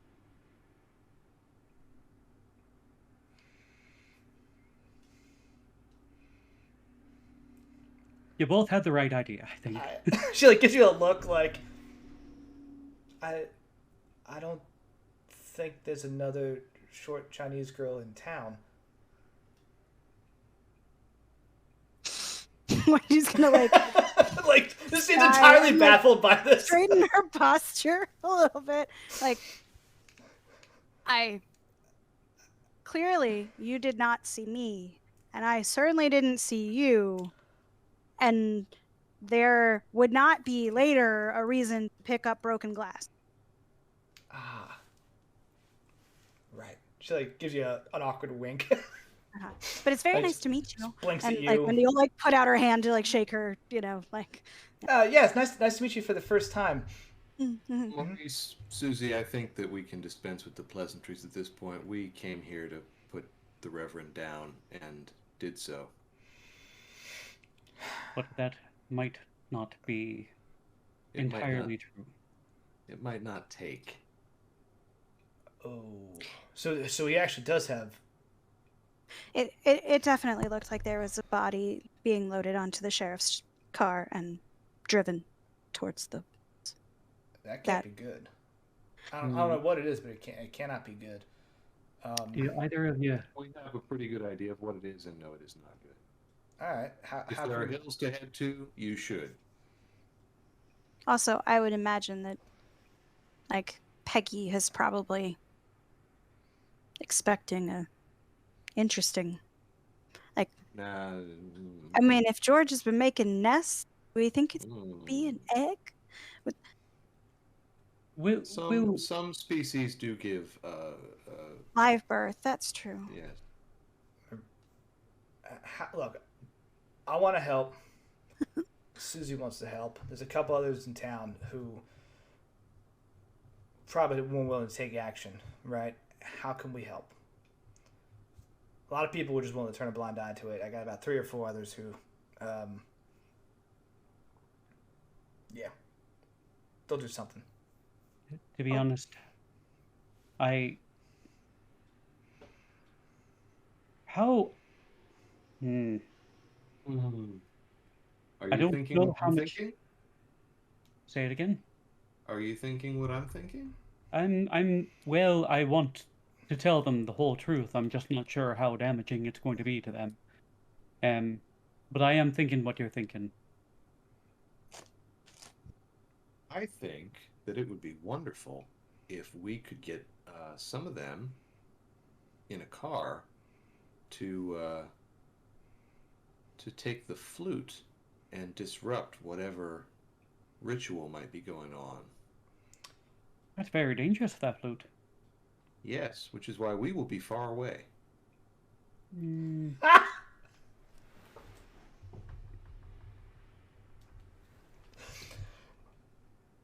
Cold. That would be a very good idea. Do we think that Cecil could do some woo woo on a follower? Is that what we're thinking? Far away? You mean I meant yes. I could. I mean, earlier you did say that it solves a lot of problems. There is a bang at the front door. Someone just. That I'll go over and investigate. Okay. now in observance of the passage of the Reverend not serving up. That's good shit. Sent by That's a what he chat. would have wanted. Give me one quick second as I pull up a thing. Wendy's fast talk is just talking fast. Grieving. Come back later. All right. Yeah, you go over to the door, Kelly. You can hear people talking outside, and like a louder, gruff voice being like, "Yeah, door's locked. I don't know." Hey, Maurice, open up, man. We gotta talk to you about something. Any people? Roll listen. Oh fuck. Does that sound like a friend, or is that not a good? Not sure. A lot of voices. You'd probably say more than 6. Like for sure, you can hear people talking and murmuring. Beyond that, it's hard to pinpoint. So. Does it sound like torches? Like, do people have pitchforks here? Is that a thing? It looks like maybe we need to get going. Is Do you have another way out of here? We can go at the upstairs. Like the buildings are close enough that we can jump if we need to, right? Oh yeah, I did that earlier. Okay. You know, if, I mean, he like kind of looks like he cracks the back. He cracks the back door, closes that, locks that. Like upstairs. Do either of you have a reliable car? It's like, doof, doof, doof. Maurice, we know you had issues with the Reverend, and we got a couple questions for you. Which is All right. why we're serving. Door shakes a little bit. Right. Put a hand over Wendy's mouth. Shh. Cecil carefully puts a chair underneath the door Okay. to prevent it, and then like does the same with the back door. And he's like, "Whenever you're ready, lead the way." Cool. We are going to do a thing called a chase mechanic. It's going to be modified, right? So chase mechanics are fun because basically you're just going to fucking run for it, right? You're going to just run through obstacles and stuff like that. So instead of like trying to measure everything in turns, it's going to come down to like every time there is a back and forth between them moving and you moving, you're going to have to, there's like the check of something that one of you will have to make as you were trying to navigate obstacles. And then that'll put you either further ahead or closer to them. And they'll have to make similar checks as well as they are like jumping over stuff or, you know, you're knocking over trash cans kind of deal. The level of success allows you a different options. So if you just get a regular success, you navigate an obstacle and move forward. If you get a great success or better, you can actually add a hindrance if it's possible, right? And not like knock something over behind you, lock a door, etc. Right? If you fail, you all kind of like slow down or slow out one person to stop in their tracks. This is a modified version of like what's in the book, but this seems easiest based on a large group, right? So you have Maurice, Susie, and the four of you, right? Maurice like opens the door to the upstairs, and he's like, "All right, upstairs, hook a left. Here, just follow me." And he starts running upstairs, hooks a left, and into what looks like his bedroom, and he like throws open a smaller window, and like you can now hear a bunch of people murmuring and like yelling outside. People are throwing stuff at the bar, just like hitting the side of it, breaking glass. Things clatter off the side. You can just hear that one voice still like, there's a bunch of people in there. I don't know why the hell they're not opening up. You hear the door crash out front, and they're like, Maurice, it doesn't have to be hard. We just want to talk to you and talk to your new friends, right? Let's roll. We'll do this in dexterity or initiative order as we go to check, right? So people start jumping out the window, kind of like moving towards the next house. Wendy, go ahead and roll me a climb, please. As everything's getting situated with this.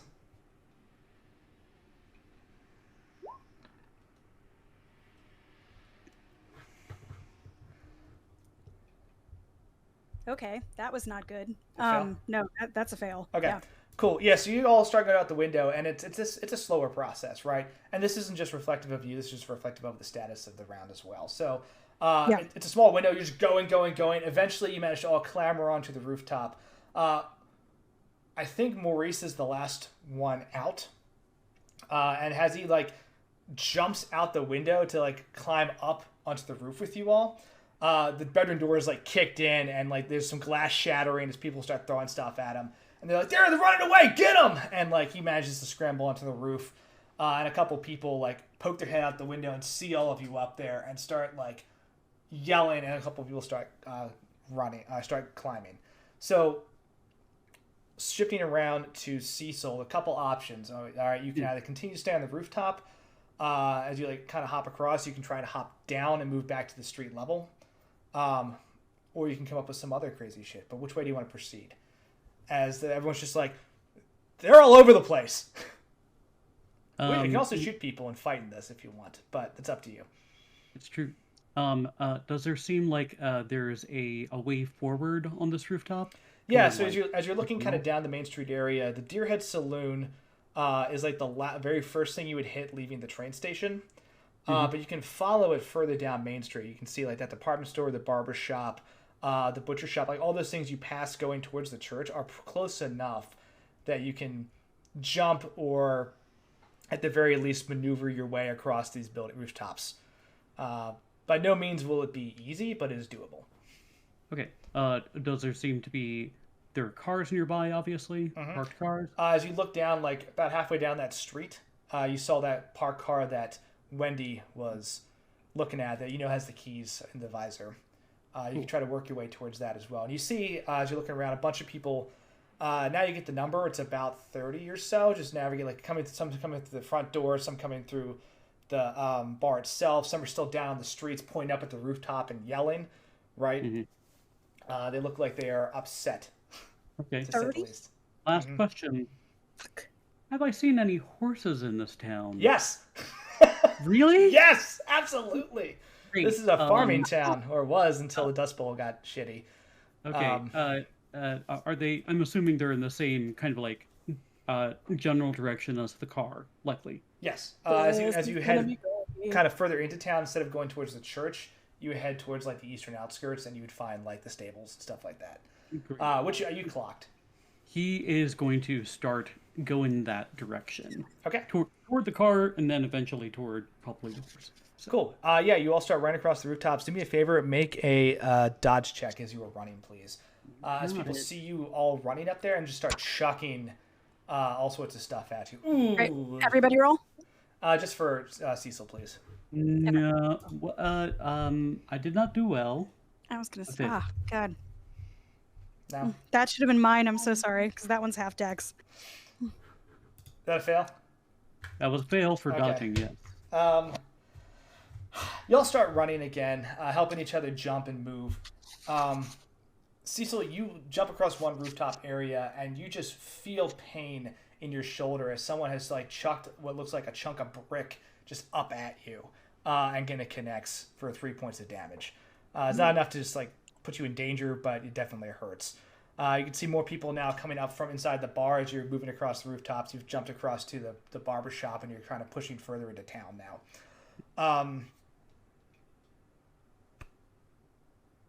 I'm going to roll for them real quick, because they have to deal with some shit as well. Cool. The big gentleman, right? He's got a just big burly mustache, wearing like overalls with no shirt. Just comes like across the rooftop. Is he barefoot? And he's got like big old work boots, right? And he's just like, hey, where do you think you're going? And like runs, jumps a little gap, and lands very awkwardly. Fishing. Right? And kind of like, instead of carrying on momentum, like falls on the roof and slides a bit, and like scrambles to like get a grip, grabs on, and like catches his footing and starts to get back up. But like the distraction you had of like getting hit with debris would have slowed you down, but he and the rest of the crowd kind of like slow to stop him. Murphy, he's close to you. You want to swing on him? Knock him off Go for it. the fucking roof. Yeah. Yeah. He like Kicks gets a his knee hand under off. him, looks up to see you coming, and like puts his fists up, like okay. Aww, does that... I am out. Yeah, it does. It's Alright. just a regular success. He's gonna roll at disadvantage because he almost fell off the roof. Says 73. That's probably not gonna do it. Yeah. Okay. Yeah, he tries to like swing at you. He's just a big guy with a big fists. You're trained. Go ahead and roll damage. It's true. Yeah. There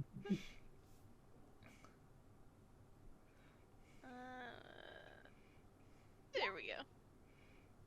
What? Garbage. Well, you got it. Plus a D4 for your size Oh, bonus. yeah. Yeah. I don't know how to do multiple. On the like the table of it, don't click on the first bit. Like 2 would be 2 at a time, 3, etc. as it goes on the row. I'm just rolling too many now. Okay. It's all good. You clock him real good. Like he goes to get up. He looks at you.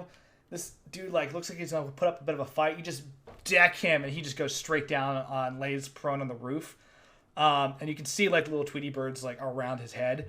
He doesn't quite KO. He's made the con save, but he it takes him a second to like really figure out the heck happened. Like 2 more people are behind him. Like Henry, get up! And you all continue to run. As you're jumping across the rooftop, you bust up a little more time, right? You're now at the point where you're on the butcher shop directly across from the stables. So in order for you to hit the stable area, you'd have to come down and run through the streets now at this point, if that makes sense. So if you're looking like a north-south main street, you're cutting east, and there's no jump. Oliver, as you all are running, and Cecil's pointing out the stables in the background, which is great because there's a ton of people flooding down the street area, which would make it harder to get to the car. You could do it, but like they're probably not expecting you to take off on horseback. What do you do? We're not expecting to take on. Fuck. It's the What do I do? while you're thinking, it's the Zap Brannigan like, yes, the best way to win a war is the element of surprise, and just drops everyone into the battlefield, surprise, and leaves. Futurama. So what I think I'll do is the barber shop has a barber pole, right? Yeah. Let's see if we can't uproot that and slide down the barber pole, or use it to sort of like lever our way down to the street. Oh, Hell yeah. Roll strength. All right.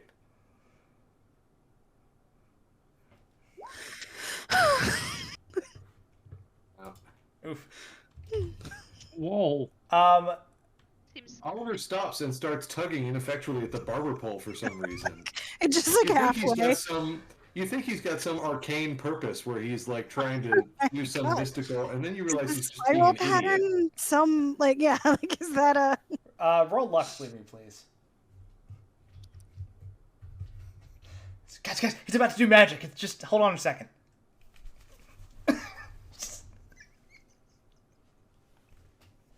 it's gotta be.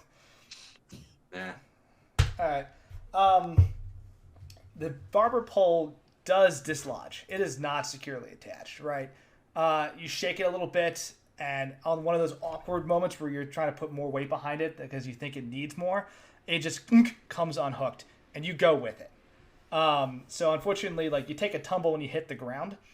You take 4 points of damage, right? But the pole does create like a little ladder at that point, so people can slide down. Yeah, big old dust clouds you hit, knocks the wind out of you for a second. You're like, okay, I'm good. And the rest of you are able to like follow with ease to the point where you get situated. You're now all on the street level, and you can see people now are confused as hell because they're yelling like, they're in the bar, they're on the roof, they're on the street. Where did they go? As like people are just yelling around trying to follow you. The two people that are with Henry look, and they look down at that little at that jump and proceed to try to follow you.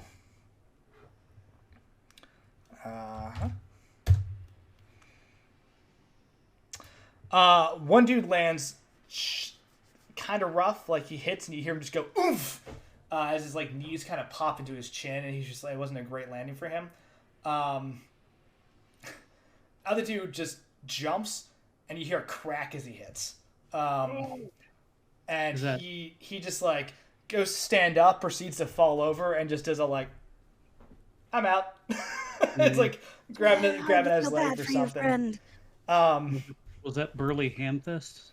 No, Burly Handfist is still up on the roof trying to recover from his good licks that he took. But one dude lands down there with you, right? And is like, hey, stop! Seriously! Maurice, what the hell? Maurice is like, we gotta go right now, let's go. And he starts taking off in the direction that Cecil pointed. Other people start coming out of the bar, right? And start chasing you down the road. We'll do one last move on this one. So Wendy, right? You've kind of taken point on this one, just running as fast as you can.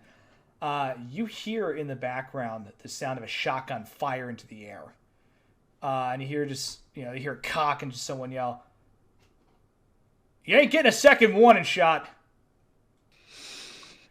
As you're looking down the street, you basically sprinted down this like long area.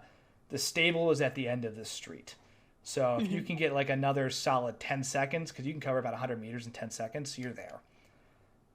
This is the real thing of like, you also might get shot. What do? Who's closest to the guy that fired the one shot? In the back, it's probably, Kelly's probably in the back. Okay. Okay. If I'm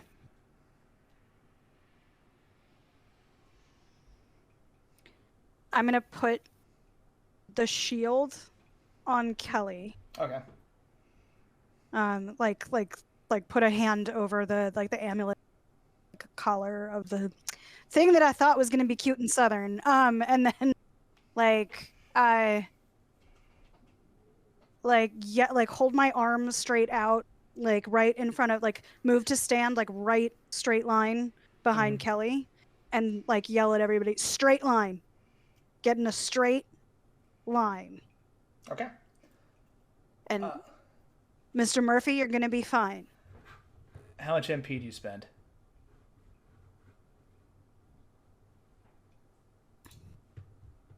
Let's do. And then also roll a d4 for sanity, please. Yeah. All right, hold on. Oh, come on. It's just a D4. It's just. Oh no, not the sanity. The other part. Okay. Let's do 4 Okay. MP. Go ahead and roll Because 4d6. he's got a shotgun, right? Yeah. Yeah. Okay. That'll be the shield total. 46. Okay. 11. Cool. All right. And then a d4, please, for sanity damage. Describe what this looks like as you throw it. 4 sanity damage. Okay, of course. Oh, 1 second. Rolled a d4. Get a 4. Yeah.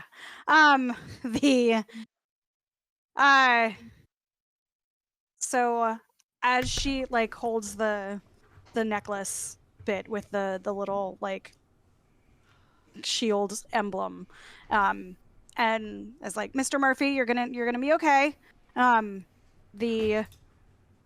There's a like really faint like jade green like aura in this like arc right in front of Kelly.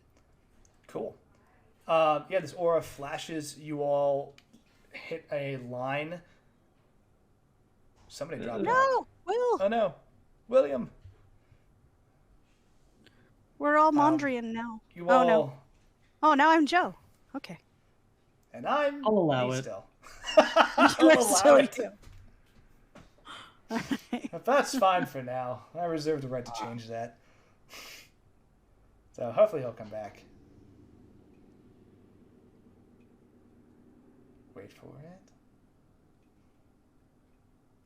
Wait for it. Wait for it. Stay on target. Okay. There's, I'll like, I'll A proceed. faint I can always puff roll of them. the dust on the ground at the edges of that little like arc Yeah. as it like settles itself in front of Kelly. It will also stick with Kelly. Yeah. Yeah. Okay. Yeah. It'll go with Kelly. So you all get into a line and run. The person has a shotgun skill of 60. Okay.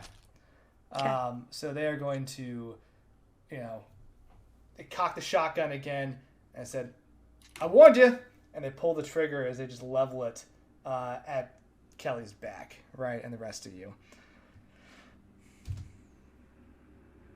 Okay, they do not hit. Oh. Wow. So they blast the shotgun at your group, and it just disperses wildly instead, right? Yeah. Run. Like, Run. catches edges of that shield shield itself. Like it blows apart like a window. I think the person is like running while he's trying to fire, and therefore it's just like bobbing wildly up and down. But you hear these bullets, like these little like pellets, just whiz over your head, because it's close, and you just sprint.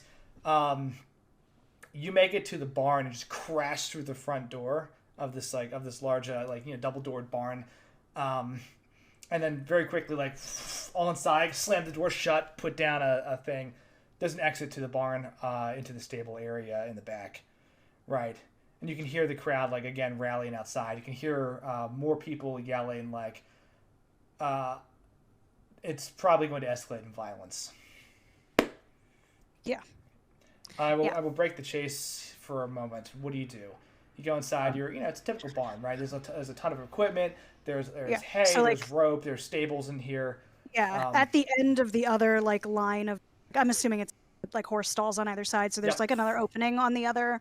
There's a straightaway. Correct. Okay. So it's not like this is the only enter exit. No, you have another exit at the back. All right. It will eventually get blocked by these people, but you have a little moment to think and go, okay, shit, what now? How many horses are there? Let's roll. Let's roll a die to find out. Let's see. I'll be cool with this. Bloop. 3. Oh God. Okay. Cecil says, Is there a tractor or anything in here? Yeah, I'll go with the tractor too. Okay. Wendy is gonna immediately mess with the tractor. So, what? I not that I want to ride it out of here. I think it's gonna be terribly fast, but we could maybe have it slam through these back towards the other people, or it could clear the path for us ahead of depending on how long we're stuck in here. How long does it take to get stuff on a horse? I don't know anything about horses. I think I know which end you're supposed to put first. You just follow my example. He looks at Maurice and Susie. He's like, "Do you ride?" I don't do much. And Susie's like, yeah, I ride. You ride with Susie. Wendy, maybe you come with me, and either of you two, Murphy, Oliver, horse riders. We'll do our best. And, like, follow my directions. And he's just like, he throw a saddle on. I was gonna say, well, Oliver and this Murphy will have way, to go the and same then one, get right? on and start riding. Okay. Yeah. I've seen a lot of westerns. I think I got this. All right. Fall back. Cecil Murphy just looks starts calling the horse relieved. Silver.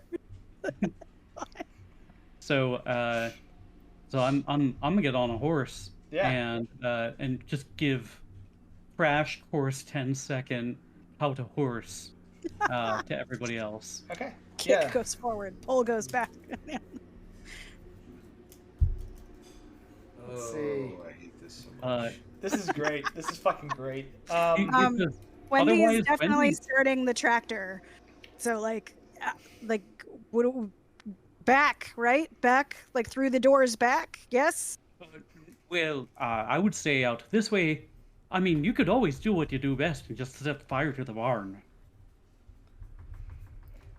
So Susie tractor looks ahead at of you us. and just tosses you the empty beer bottle she had that she's been carrying. Oh, thank you, but I don't need it. And then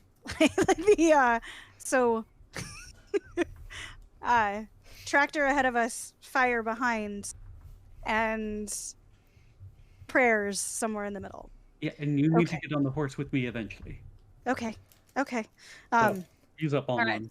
So Wendy will maneuver the tractor and start it and basically rev it to go and use, I don't know, the belt from the dress she's wearing to get it so that it's theoretically going to be going more or less straight. Yeah, tractor on, brick on the acceleration. Can you get just... can you get the horse here? And she's gonna really widely try and step on.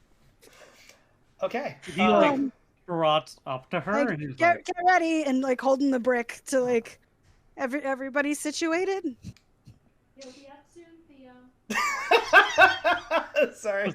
Let's go. Yeah, you put the brick on the acceleration. You chuck the. Sorry, you're gonna use the snake bracelet, right? What? Are you using the snake bracelet as well?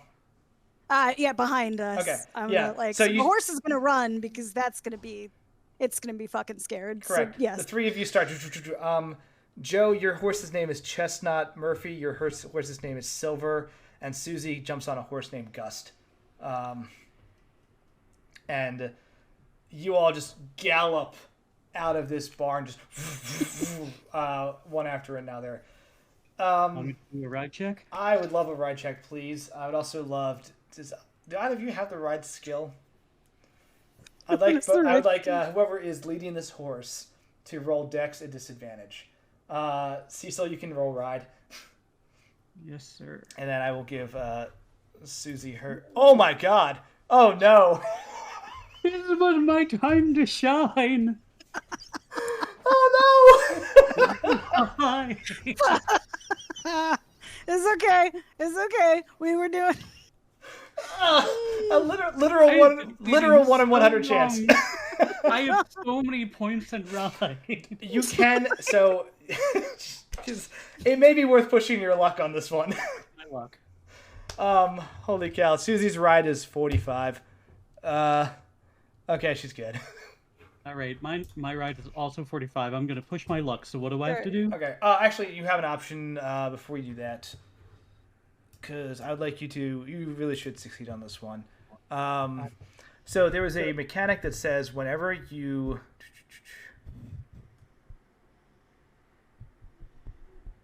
Where is it? Pushing luck, adjusting skills, only a scratch, blah blah blah.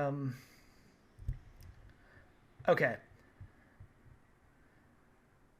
This is technically not correct. But there's a thing where you can adjust a weapon fumble or firearm malfunction, right? Where you basically re-roll a crit fail on a firearm by paying 10 luck.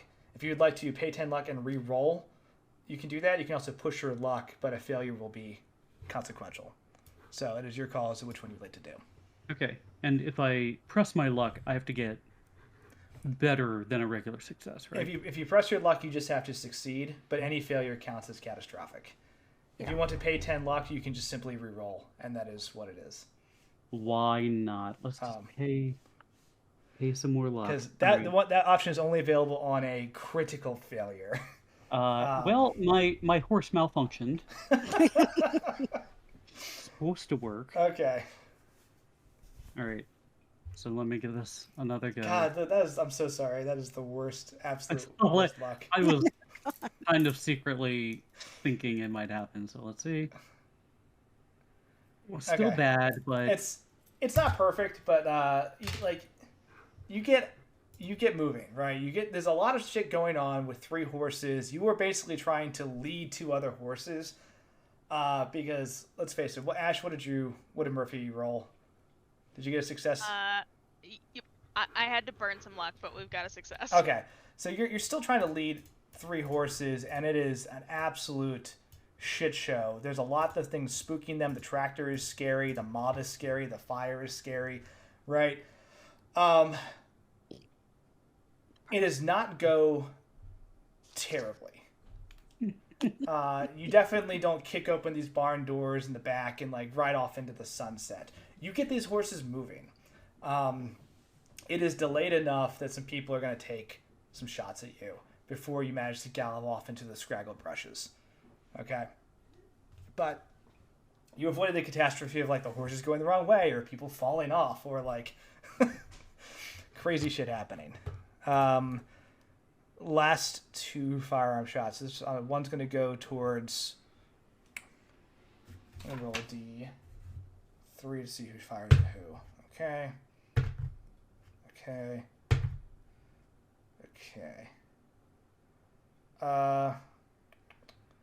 It's actually pretty evenly split. So one shot's going to go towards Chestnut. No. Okay. We got a message in chat of Will is going to be delayed because of time. Oh. I see. Okay, doggy. I will fire these shots and then we will take a break. Seems like the right thing to do. So the first shot comes at Cecil and Wendy. Each one of these are shooting at a 50, by the way. Got it. So with rifles. Okay. It's not a crit. Ooh. 1/5. It is a crit. Okay, cool. So that is a crit on you two. We'll deal with that in a second. The second shot goes towards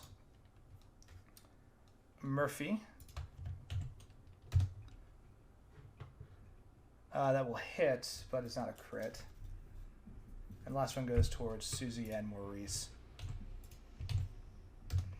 Damn, they came at it and they missed them. Okay. Going through damage.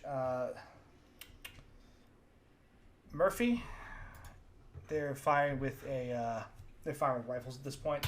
So it'd be 2d6 plus 4, I believe, is the rifle number. Double check, because this actually is very Does he important. still have his shield on? He does. The shield is still up. I just want to check this number real quick before I actually pull the trigger, quite literally. Point of order. You're well... Oh, I'll get to that in a second, actually. But...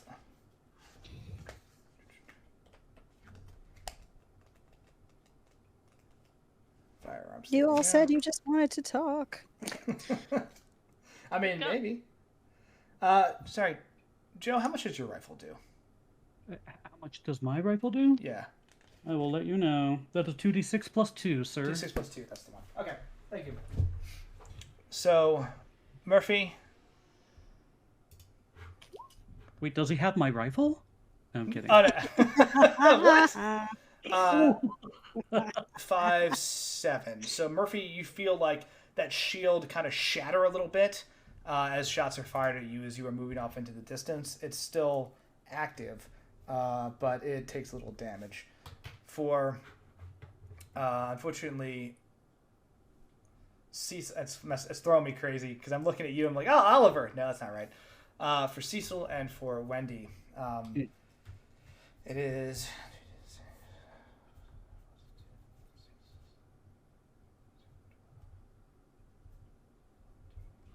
That's a crit. Unfortunately, this is.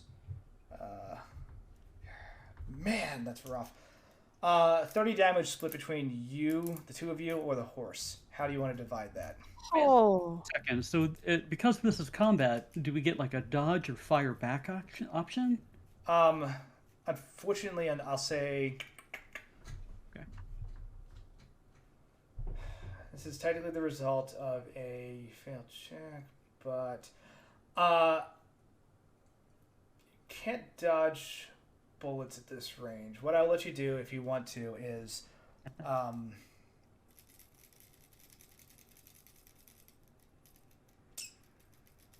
Roll another ride check. yeah, fuck it. Roll another ride check. Oh, That seems like the right answer, actually. I was supposed to shine. Because I am not do it. currently driving. Like a dexterity. Ah, for fuck's sake. Yeah, this one. I'm sorry. This one's gonna hit. So. Well, Wendy, how do you want to do this? I'll let you determine how you want it, and you can just throw the horse under the bus on this one if you'd like. This horse is useless. However, So, Poor chestnut. Okay. this horse is out of order. Wendy, how many hit points do you have? Not many more than 15. Got it. I went down a couple. So how many horse points does this horse have? I mean, like a good solid 10, it will probably kill this horse. How much? Like a good solid 10 will probably kill this horse. How But many if- before But it if stops? it was 9, Oh. How many before it stops getting us the fuck out of If the horse takes damage, I'm gonna roll con on it to see if it stays up. Yeah. Okay. Yeah, horses typically don't do well. You know. Horses After don't. being hit with bullets, I don't know. Just Yeah, it's Alright. not necessarily I, their thing. I don't know. The only times I've seen that happen have been in movies. Someone with like a and they go down. I know, but so I have 23 hit points. okay. someone with a nine- lever action rifle is just like I can at you take- guys as you're running. Or I Do can we hit want 10. to? We can split them. We can split them. Oh, It's 30, so we It's can split. 30, We but- can. And then the Okay. horse stays up, so we can keep moving. Okay, how do we do this with math, apparently? So, No, just split it, like 15-15. uh, You said it was 30 total. alrighty. And Let's, you're the one leave you driving, with- so you should have more hit points anyway. okay. You gotta get us to the. I have no rides piloting this. Yeah, I don't Okay. either. Yeah, So, like, I'm we so can sorry. practice doing some goddamn thing. let's split Y'all it didn't and- want me to steal the car. This is what we're doing. I car. thought it was a better idea. I won't lie to you. I would have Molotov the car if you drove out of town with it. Yes, Great. Okay, but let's we'll split it. Okay. Yeah. Does Also, that? cars at that time, like if Molotov didn't hit the like, we would have been fine. Okay. If it didn't make it through the window, we would. Oh, like it would have been. We would have been fine. It is much harder to Molotov a horse. I would have just Molotov the car. But okay, so you take 15 each. Does that as? Yeah. Wendy's still up. Yeah. Yes, but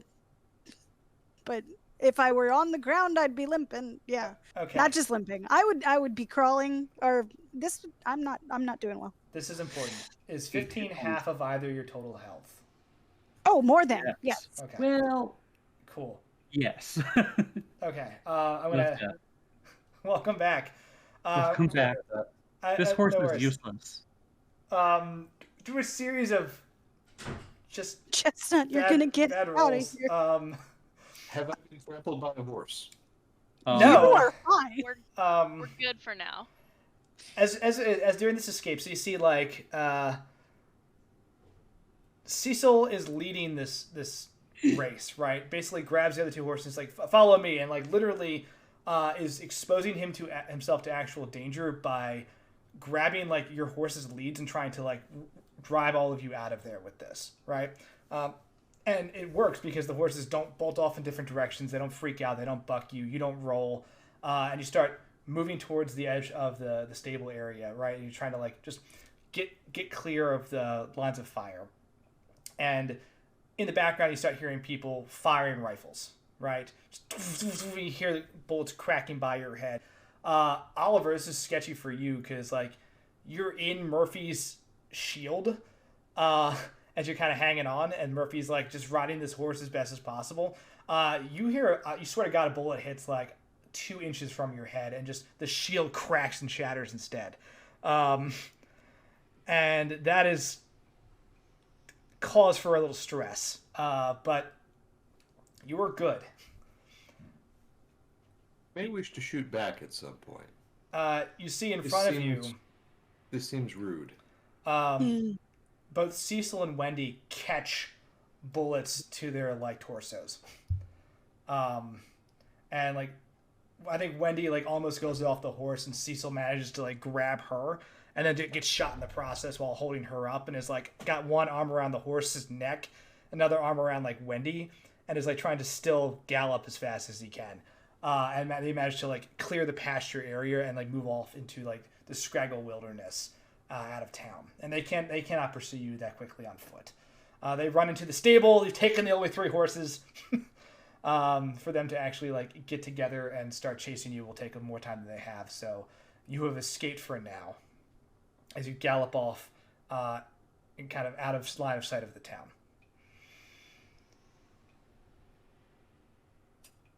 Previously, it was mentioned that there was a fine coating of dust on everything, so I assume we will be equally easy to track. Yes. Eventually, when they get their shit together and find more horses or a car, they could come after you. Now, will they? There's nothing else to do in this town, let's be honest. There's no bartender at this bar.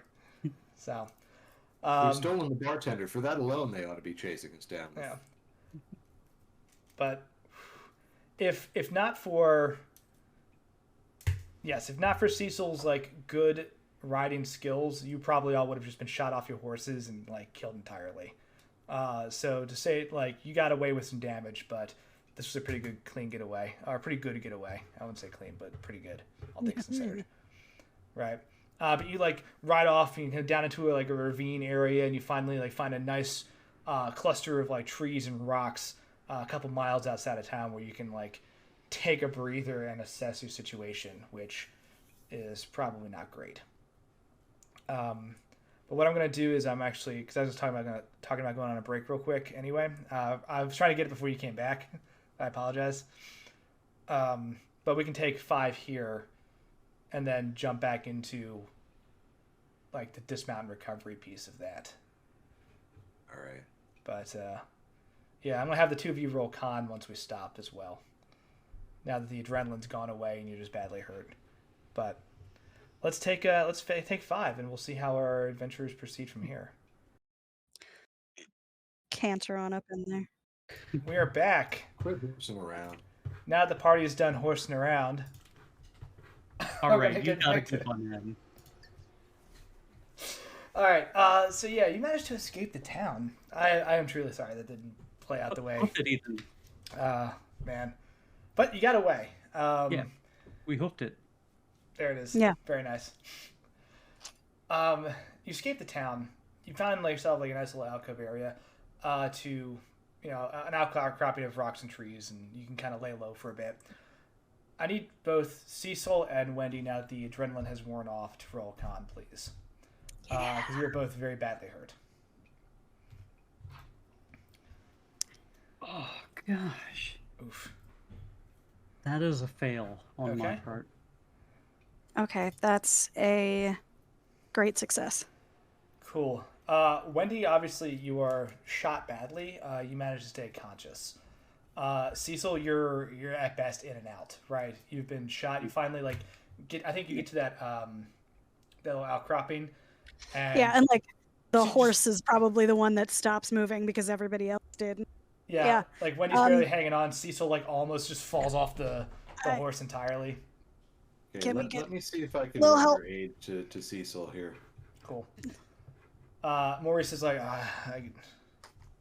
Nope, he's too far. He's been shot in the squiggly squooch, and that's not part of the anatomy that I'm familiar with.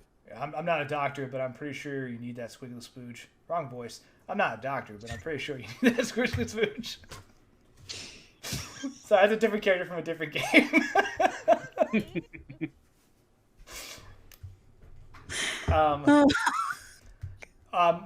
Maurice will try to help you out so you can re-roll. So is there anything you want me to hold or like just put pressure somewhere? You tell me. Wendy's gonna like poke and be like, is it both sides on me or is it just the one, do we think? Like, Jesus. I don't know. Can I look at Wendy and see, is there an exit wound? There's a lot. There's just a mess. Yeah, there's probably an exit wound. okay. There's 15 hit points of damage. There's definitely an exit wound. Oh Yeah. boy. Yeah. All right. Well, Crits are brutal. I mean, I'm leaking, but I'm awake. Do you want to try to roll first aid for Wendy? Sure, why not? Yes. Third I mean, time's the I'm charm. going to at the very least if nobody else is. If I'm awake, So we're going to be poking at myself. I don't. Hey, 12. that worked. that'll do it. Yeah. I'm not rolling first aid, by the way. I don't have first aid trained. I have medicine, Oh, even better. Nice. Okay. which is the real one. Yes. Oh, okay, but I got a success on first aid, which definitely going to mark that shit off. Okay. Cool. Which is, by the way, at this point, just Wendy putting like one hand on one side and one hand on the other and pressing. But yes. You recover a D4. For... So that's a Oh, great thank- success. It's a great success. I don't know if that makes a difference. Crit would have been more, but outside of that, now. Ha! Or an Ha! excellent Ha! success would have been more. Ha! Look at me. Yeah. I'm, just down 11 hit points now. Mm. So the question, I'm sorry, I'm trying to pull something up real quick on Sorry, Cecil.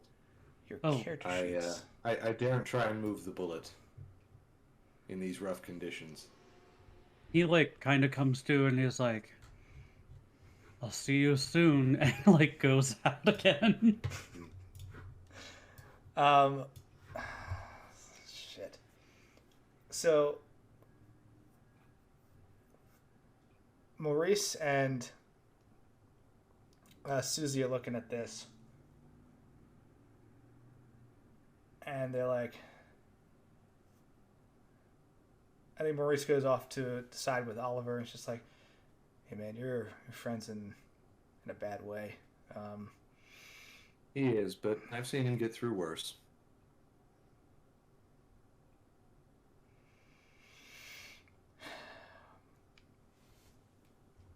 Now, where are we, Maurice? Is there anything nearby? It kind of like Somewhere we can... kind of looks around. Oh shit. I'm sorry. Kelly, you okay?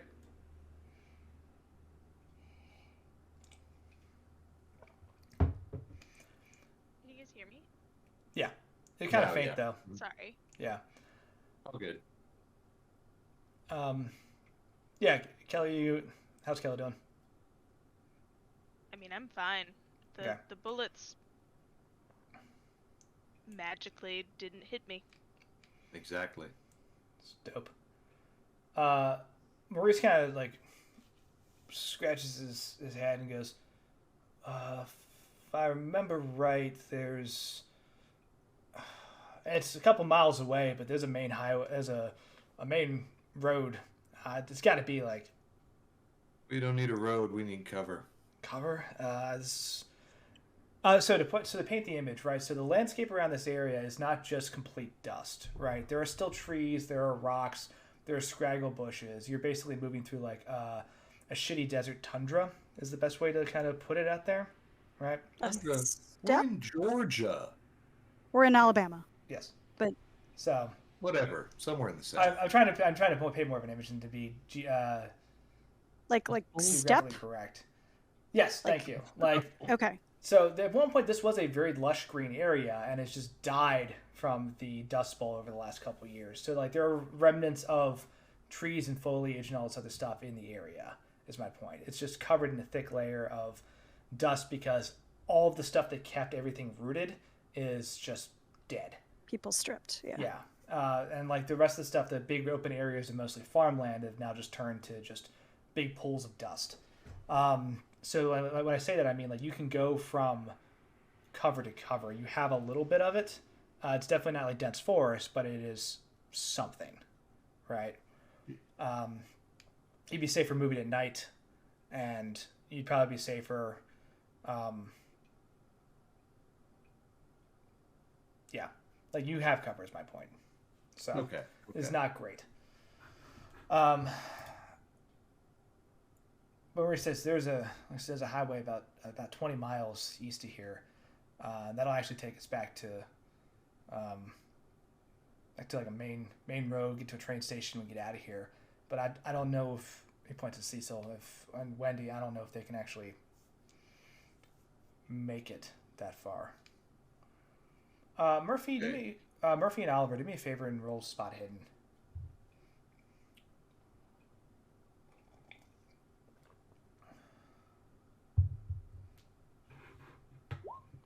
Been rolling like shite. It's a rough night.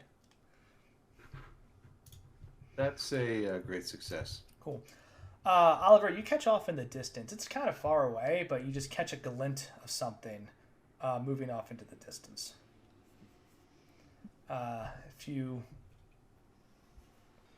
kind of look at it a little more and draw like Callie's attention to it, it looks like a glint of metal as something's like driving through the Outland area. If you had to guess, it's like 3-4 miles away. Murph, what's that look like to you?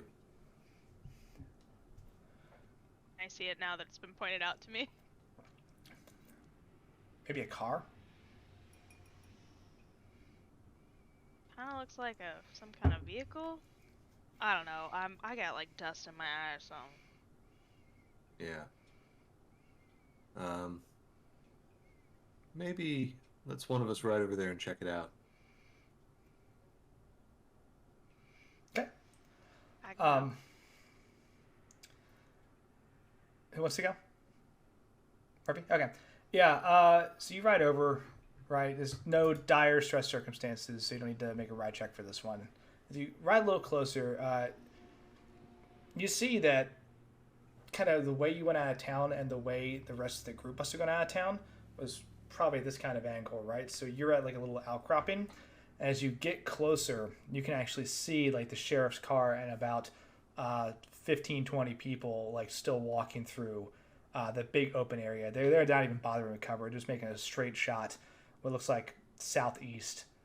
They're not if you stay where you are, they're not even going to come across you. They're moving in a different direction. But even with like the weird haze, you can still kind of see the car from some distance away. What time of day is it? It's past noon. It's getting into the evening. It's like around like 3-4. Wendy, I know the answer is going to be no, but I thought I should offer, just for completeness sake, you don't want me to try and use the book to help you heal up, right? Yep. Elaine's book? Evelyn. Evelyn's book, I'm sorry. It's okay. You only tried to kill her. It's fine. The Personal. sorry, that was player talk more than Wendy. Sorry. But book like snake people hybrid like no. I don't want to lay eggs. Mm-hmm. No. I'm good. I'm slightly less holy than before. Say, Oliver, you do have that confidence. You've that gotten over worse. the magic that was in there, you could definitely use it to heal them. Like, that's not even your question. The question is the side effects, but you could definitely heal them. Yeah, also like Cecil's the one right now that I'm working. I've been hit with a truck before. Poor thing only got swallowed by Jello. What's in this book? So, All the responsible adults have ridden a horse off into the distance at the moment. yeah, Kelly's out doing some scouting. I think. He was mean to me last time. Susie, Okay, Wendy's not technically an adult. You're Susie, I think, is has moved out to a little upper area to be a lookout. Maurice is there with you, but he's not. I really doesn't understand what you're. Maurice doesn't have a clue what I'm about to do. No. So yeah, and probably isn't going to be happy with. But yeah, we'll have some splaining to do. Yeah. Yeah. Get it. Right. What would you like to do? I would like to read that passage of the book one more time. Yeah. As best I can, and I can either do like a will roll, or I can try to call again. Be interesting. I would like you to roll a intelligence roll, and a mythos roll, please. Okay. That's probably a pass for intelligence. Yeah. Yeah, that's a great success on the intelligence roll, and for mythos, let's see. Yeah, that'll work for mythos, I think. Let's see. Your mythos is 45? No, I'm sorry. It's my my occult is 45. My mythos is only 26. Damn. Yeah, okay. So, no. Cool. No, it doesn't work on the mythos. Sorry. Okay. What the hell is the occult skill for when every spooky thing is mythos, by the way? Like, I think I've used it once. The occult skill is to understand known human religions and such, right? It's to understand like religious practices, rituals, that kind of thing. When you get to the spooky outer world stuff, it becomes mythos. Okay. So if you're like, I want to understand why Buddhism works the way it does, like, or tell me about the Catholic Church and why they do their certain rites. Right. Cool.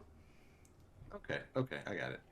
I can't push my luck on a mythos roll, so that's that. Yeah. If you'd like to, you can, in this situation.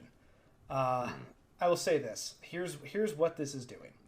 As you look at the book, you realize you understand the call, you understand the ritual, you could most definitely replicate it. The thing you don't understand, and would be a bit of a wild card, and that's the mythos piece that you're missing, is the side effects. Right? You can open this divine connection, you can like talk to the powers that be and ask for some type of intervention. You don't know how that's going to play out in terms of cost or weirdness to you or Cecil. Because even the book... How rough is Cecil looking? I have 8 hit points out of 26 left. He's hurt pretty bad. Like he's not gonna... I would proffer that I think in the spellcasting section, like you can just use mythos. I think it's a hard roll, but to like do improvised spellcasting. If I'm not correct, you know more about this than I do. You can basically use mythos as a catch-all spellcasting thing. It has weird effects, right? It is not as defined as like burn 2 sanity, do this thing. It is like I'm gonna roll mythos to fly. Cool. Here are side effects. But from my understanding, I don't really have any say in this. Are you trying to use the ritual to make me a snake person and heal me up? I'm trying to use the ritual to heal you up. I will try and keep the snake person-y effects to a minimum.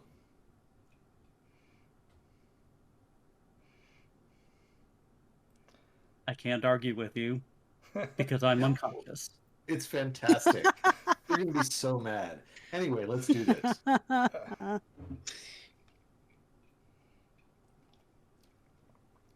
Okay. So Oliver opens up the book, reads the passage, and reaches out to connect to, I suppose, the primal force of Yig. Here we What's go. that like? Oh, man. It's pretty wild. A couple things I need out of this one. I need you to roll, as you start the ritual, you open the book and you start speaking in the call. Sorry. As you've you understand the language. Start speaking in the call, kind of hovering your hands over Cecil's I don't say body, but like unconscious form, right? You can feel a connection start to occur. I'd like you to roll power, please. Okay. I do that at advantage. Yes.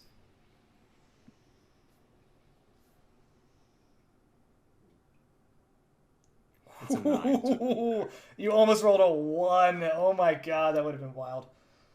Well, let's just see. Okay, so the 9 takes it. Is that an excellent success for you? For power roll? Let me see. I believe it is. So. Yeah, it beats a 14, so yeah, that's an excellent success. Okay. So I have got the connection soldered tight. So. Oh man. I need to grab a book. All right. So what Maurice is seeing right now Yeah, please describe this. is Cecil has opened up this book, and it just looks like a leather book to Maurice. But all of a sudden, like, there's like a lot of static electricity in the air, and like every time Maurice tries to touch something, he sort of goes zap. And maybe it's just a feature of the Dust Bowl because everything's dusty and there's a lot of static, or maybe it's not. And you know that feeling when you get like the pit of your stomach just falling out? He's feeling that right now, and he doesn't know why. He's looking around for like what's causing this sudden disquietude. Okay, I like it. There are 3 things this will require, right? Mechanically. I'm going to ask for you what you do narratively, right? All right. As you reach out, because this is a fraction of a spell that exists. So we'll have a sanity cost. This will cost you some MP. Right, I'm going to ask you to roll Mythos again. But when you reach out and you make this connection, you feel a very old and very primal presence link to you in your mind. Right? And as that occurs, the sand and dust in front of you swirls into and materializes into a coiled yellow snake that kind of just raises up a little bit. It doesn't speak, just sways. But you can hear in your head a voice saying, "Who are you that would call upon me?" Real quick, out of character check. Tyrannish works for Yig, right? No. Tyrannish is No. actually not like, she does not like Yig. That's right. Mm-hmm. And there was one or the other that was like, Tyrannish was like on the other side from. Medum has a effigy Yeah. or statue of Yig in his personal estate. Yeah. So in response, just again in my head, if I can, sort of subvocally, if I have to, I'll say one recently in the service of Medum.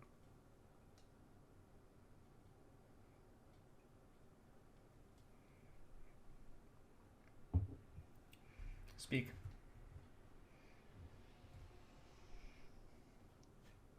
Speak.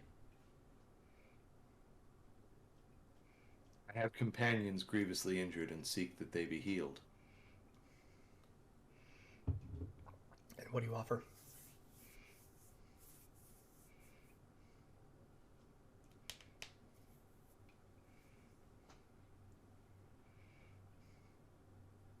Can I offer a point of weakness on the lad?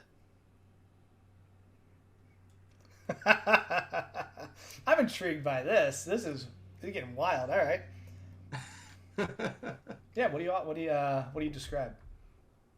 So I'm going to describe the connection between Cecil and the lad as best I understand it,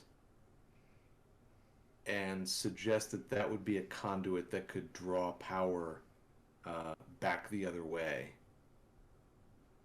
from a lesser being of the outer planes relative to the one that I'm talking to, and say, look, essentially what I'm trying to say is I've got a hardwired connection to somebody that you could just suck every last Bitcoin out of his wallet if you really wanted to.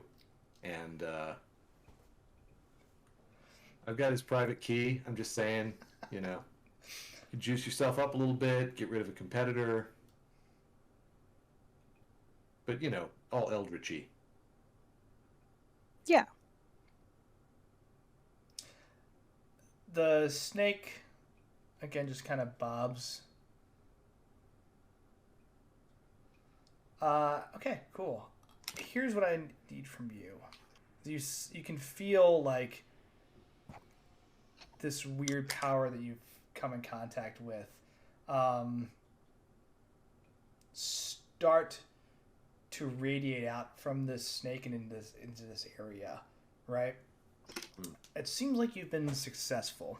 The trouble is, as you prep this ritual, there are certain barriers that you had to put in place just to shield yourself from this that you're very quickly realizing, like, just not gonna hold in the way you thought, right? This is where the sanity damage comes in.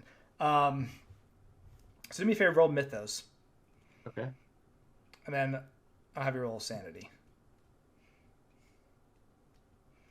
So, ooh. That'll work.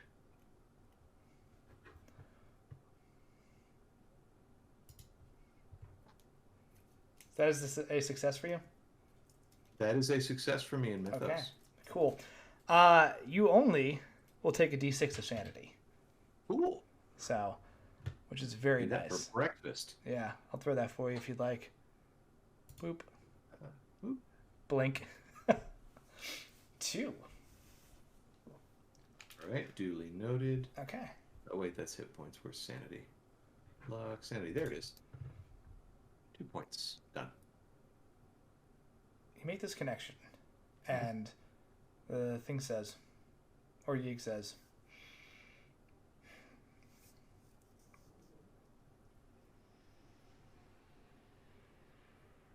I appreciate your spirit.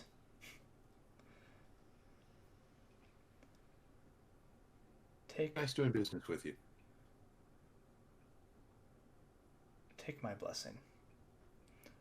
And with that, the power that's been kind of like creeping out rushes into this snake that whips out, elongates, hovers over Cecil, and then just sinks into him. Cecil, your wounds heal completely.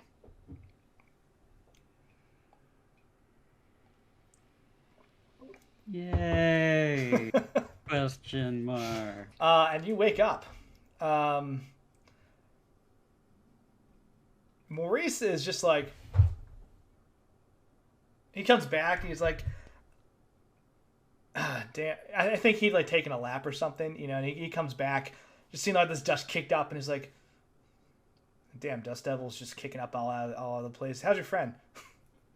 Much better, thank you. He goes, I was able to render him some Oh shit! You're awake! and like checks his body, and there's blood everywhere, but he feels like, what in the hell happened? Oliver's just gonna wink at him. Cecil gets up and dusts Worked. himself off, and he's like, what happened? You can feel the residual magic in the air. I think Murphy at this time is like galloping back He and like checks for his dismounts. book. My book on me? Your book's on you. Sorry, your coat's gonna have a hole in it.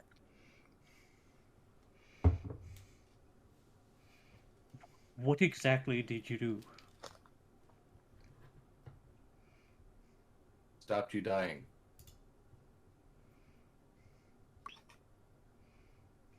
Who Thank you, helped lady. you? Not him.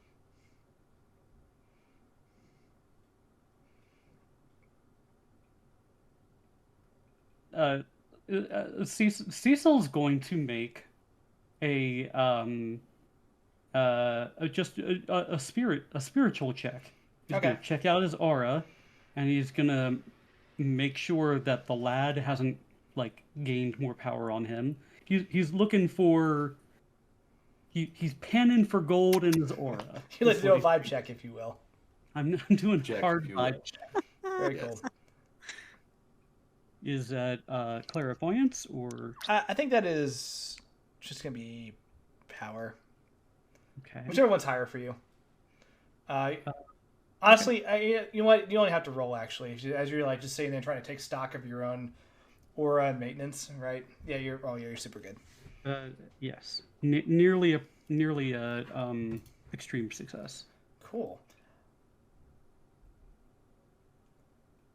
The lad, as you kind of sit down and listen to the things you are currently connected to, right? You can sense Tyrannish, right, in the background. Mhm. You can sense that like long purple thread that's linked to her. You can sense the lad further away than usual. Usually he's like right there to offer some type of assistance or jump on an opportunity. It's at a respectable distance now. An unusual distance. And you can sense See? a third new thing. Right? A weird primeval thing. Something that wants to simply crush and dominate.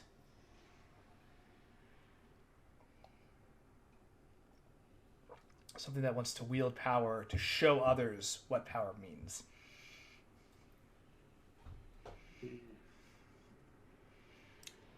Yeah, Murphy, you jump off your horse, you're back. The energy level in the little camp area is tense, to say the least. You come back to Cecil being like, what did you do? Cecil's just up on his feet, like, you know, I think like part of his shirt was taken off, so you could see like the bullet hole where it was originally, where they're trying to do first aid, like, is now just gone. Like, he's just like clawing at his stomach, or like wiping at his stomach, like, what did you do? What did you do? I leave for 10 minutes. What happened? Cecil's better. Isn't that great? Let's get going. That doesn't just happen. No, it doesn't. So what happened? What happened? I fixed him. No, you didn't. No, I Did. did. I might have rented some equipment. Oliver. Jesus Christ. What does Oliver. that mean? The power washer. I'm with Murphy on this one, 100%. There's someone else in my head, and it's not Tyrannish, and it's not the lad. It's something worse. Yes, but it's in place as a circuit breaker between you and the lad, which means the lad is farther away, which is good. It's good in a way, but this might kill me. You My were distance from bleeding him. to death on a horse. Oliver, you could have asked Tyrannish. Is that better? I don't know if that's better. I think it's just different. He sits down and he's like, I'm not sure what's gonna happen, but he looks at Murphy. He's like, if I turn into a snake person, snap my neck and put me down. I'm not gonna do that. Buddy, you're not going to turn into a snake person. Are you sure? Did you put something in place? Yes, and the ritual went flawlessly. Ritual? Ritual. At the same time. Maurice too is like, ritual. I don't really know half of what's happened here, but it's completely insane. I'm sorry, Maurice. This is way more than you should have to take on in an afternoon. All right. Are you dying from a horrible virus in Borneo? No. Are you being shot at by Bolivian rebels? No. No. One more weird eldritch thing knows you exist. Well, that could happen tomorrow, too. It happened yesterday. It happens to us all the time. What's the difference? But you don't understand. My connection to the lad, it's what kind of keeps me around.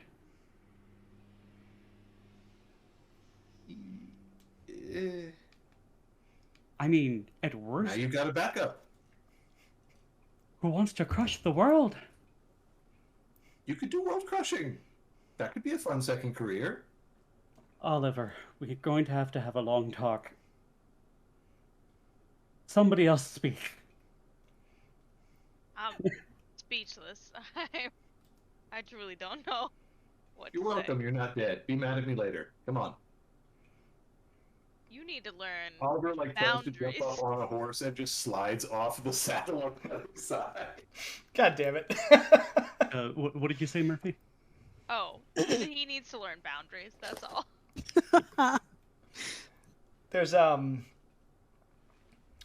There is still the matter of what you saw when you were doing recon. Yes, damn. I will share with the group. So, All right. Well, likely they're taking him back to that special place in the woods where he takes everybody else to transform them, as you said, Maurice. Murphy, you said there was a car. Sheriff's car, right? They're probably going there, right? we could take the horses and we can try to make it to the road.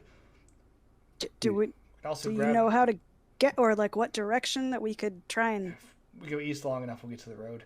Doesn't like there were more people than fit in the car, so they've got to go slow enough those people can. Like, if we go a little bit faster, do you think we could head them off? Do we know where they're going? Yeah. All right. Yeah.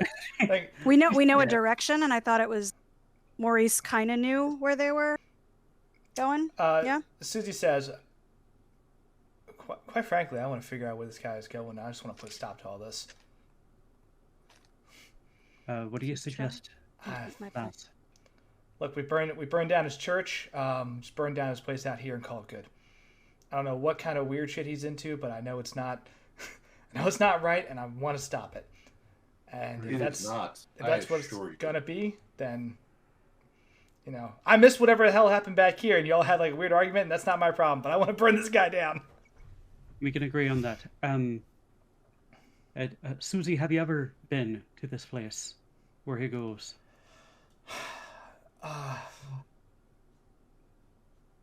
Maybe followed Okay. your friends? I did follow my mom out there. She's so far gone at this point that I'm so sorry.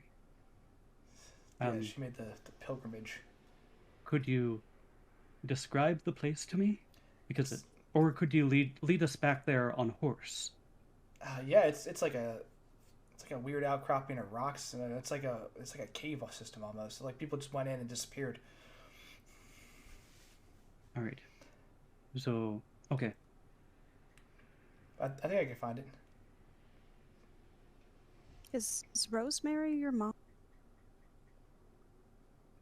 I don't really want to talk about it.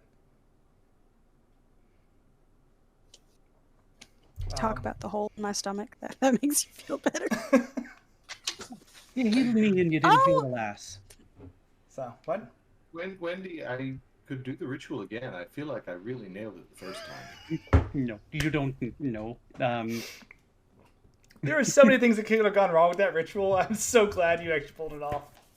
Oh my gosh. So, But I don't feel like I have a snake person ready to burst out of my chest, right? no. Oh, good heavens. So Cecil's like, let's,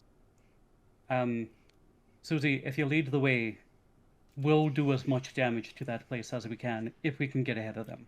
Cool. I would like Cecil, do me a favor, make a ride check. Uh, For fun. this is just going to determine timing, Giggles. right? So it's going to determine how much time you have before the others arrive. Okay. Yeah, come on, Davenport. I speak to an eldritch god and nail it on the first try. How have you been riding a horse recently? I Damn. haven't. Oliver It's Saucy. been 8 months that we've been playing, and he hasn't been around horses, so he's lost proficiency and his connection to the equine spirit. Actually, that Spirit. is not bad. I'm looking at it, and hey, it's a regular success. We did Okay. it, guys. We finally did it. Yeah, you navigate through the landscape. You actually get to another area where the terrain kind of dips down, and there's just a basically rock-looking quarry almost spread out in that area. Just shitty rocky terrain. But you can see there's like a little cave entrance that Susie points out. And as you're getting close to this area, start to head down, you can look back and see, you probably guess about like a mile, maybe 2 out, is the weird funerary procession, right? So they're walking. You probably have about like 20 minutes before they get here, depending on how quickly they're hoofing it. But Susie points down to the cave entrance and says, "I saw them go all into there. It looks small, but they easily got like 10, 15 people in there. I didn't follow past that. I couldn't get closer." Does it Likely a Does good it thing feel- that you didn't. powerful? Those of you who feel that stuff. There's a weird hum of power in the air. Cecil, this feels comfortable.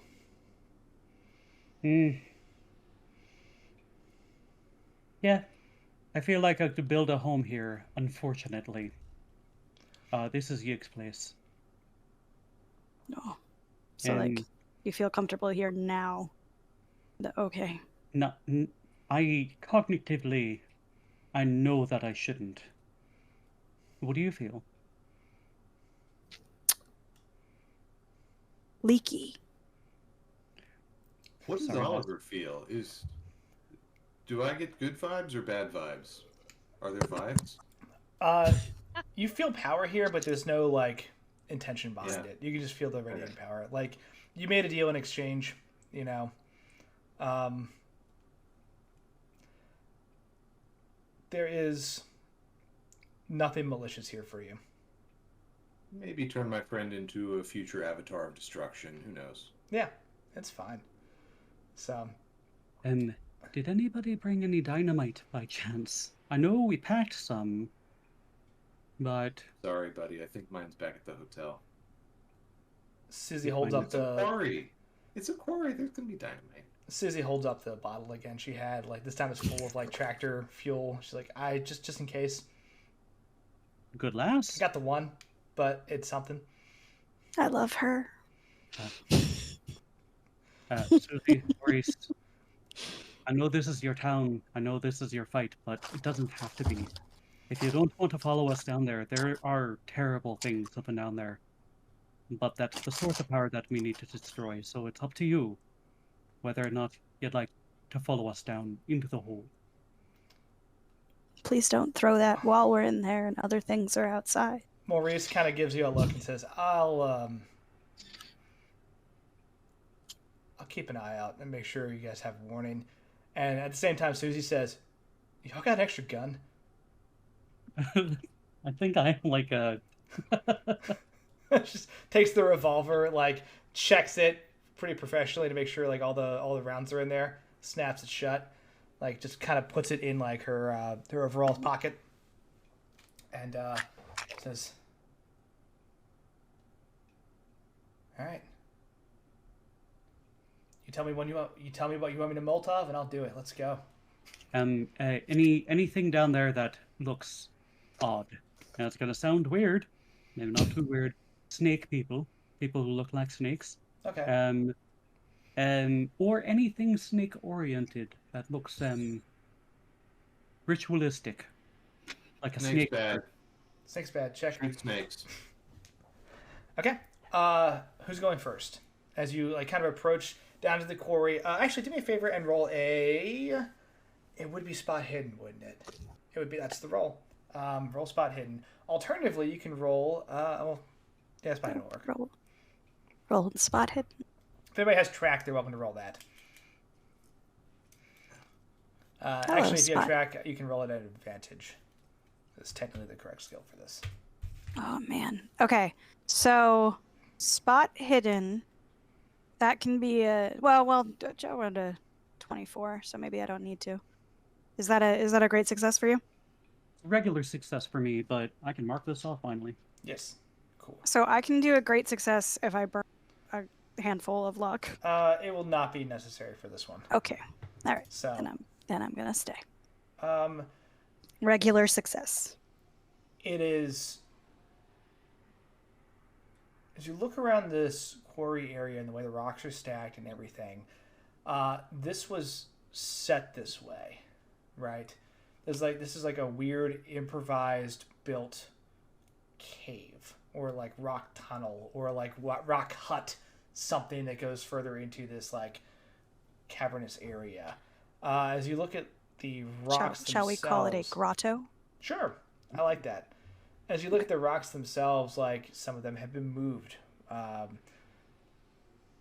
You would think to move something this heavy, you would need to bring out like specialized equipment. It does not have signs of that, but you can see like, you know how when you pick up a rock and it's got like the lines of just like moisture and mud and all of this stuff, and there's of course the areas where you can tell the terrain's been disturbed. You're looking at that kind of stuff and realizing like these were moved and all like put up to make this little makeshift grotto cave.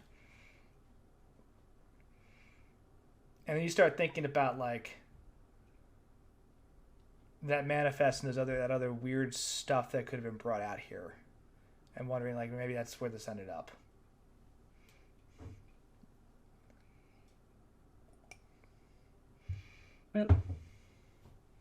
Well, suppose construction equipment was used out here to rearrange everything. Is there like a steam shovel? That's the craziest thing, is that the stuff out here should have been moved by heavy equipment. It does not see, there are no like tracks or signs of like cranes or steam shovels or heavy equipment that was in this area.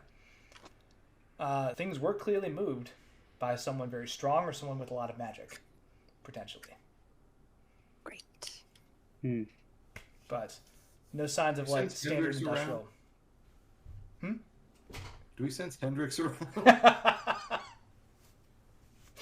Well, it has evolved into like just Hendrix, Brock Lesnar, Canning, like just the Phantom of muscular menace. Exactly. Even with Canning, it would have been like it would have been a labor to do this. He probably could have done it, but it would have taken a while. No, and it's not a Caduceus site, so I'm not worried about that really. So, but yeah. As you approach this kind of cave area, who's going first? Okay. Oliver, you go to poke your head inside, and it's just this... It's dark. It's dark as far back as you can see. And as you kind of poke your head around the corner, you can see weird twinkling lights and hear a mechanical hum. And an odd buzzing noise coming from further back. I'll relay this to the team. Dark, tunnel, lights at the end, machinery. Nah, crap. Was it not enough to destroy the stupid... They got another one? There's another one? I have a pit too. Well, no, because this aligns with what Evelyn Hull said, right? That there was a big delivery of other machinery that came about a month before we got here. So this is the other machinery. Okay. But likely, this is one. This is there a snake pit? Transformed him. I was hoping that this would be the site. It's a way home. It's another one-way home. One other thing that I did forget, I did not articulate well. Around this area as well, you can see that there have been places where people have sat. They probably know more than half a dozen at a time, but you can see like a couple of rocks and then like a taller rock where someone would like basically profane. And you can see the footprints out there and go, okay, they might have had like some impromptu weird ceremonies out here. You can only see one set of footprints going into the cave. None coming out? Sorry, one set of footprints going in and out. Oh, okay. Yeah. So it does not like seem that this was heavily trafficked. But yeah, so that's what you see in here. Do the footprints seem Reverend size or Evelyn? Definitely not heels. Great. So he comes So in, nobody's been gets here for a whatever while. power to heal people into snake people, and then comes out and makes weird skin sheddy hybrids. I don't know what he's doing with this, because the power to heal people with that ritual doesn't seem to require the sight. At least I didn't need it. No, but the book was called A Way Home or The Way Home. It's another portal, right? Like that's... Maybe. Let's go see. Oh, okay. That might There's going to be a shut platform, Cool. like a dais, Just and there's going to be a snake hole. you walk inside this cave. Flipping book pages. down, like a flashlight. Yeah. Got a little flashlight, a couple sources of light. Right. You walk inside this cave.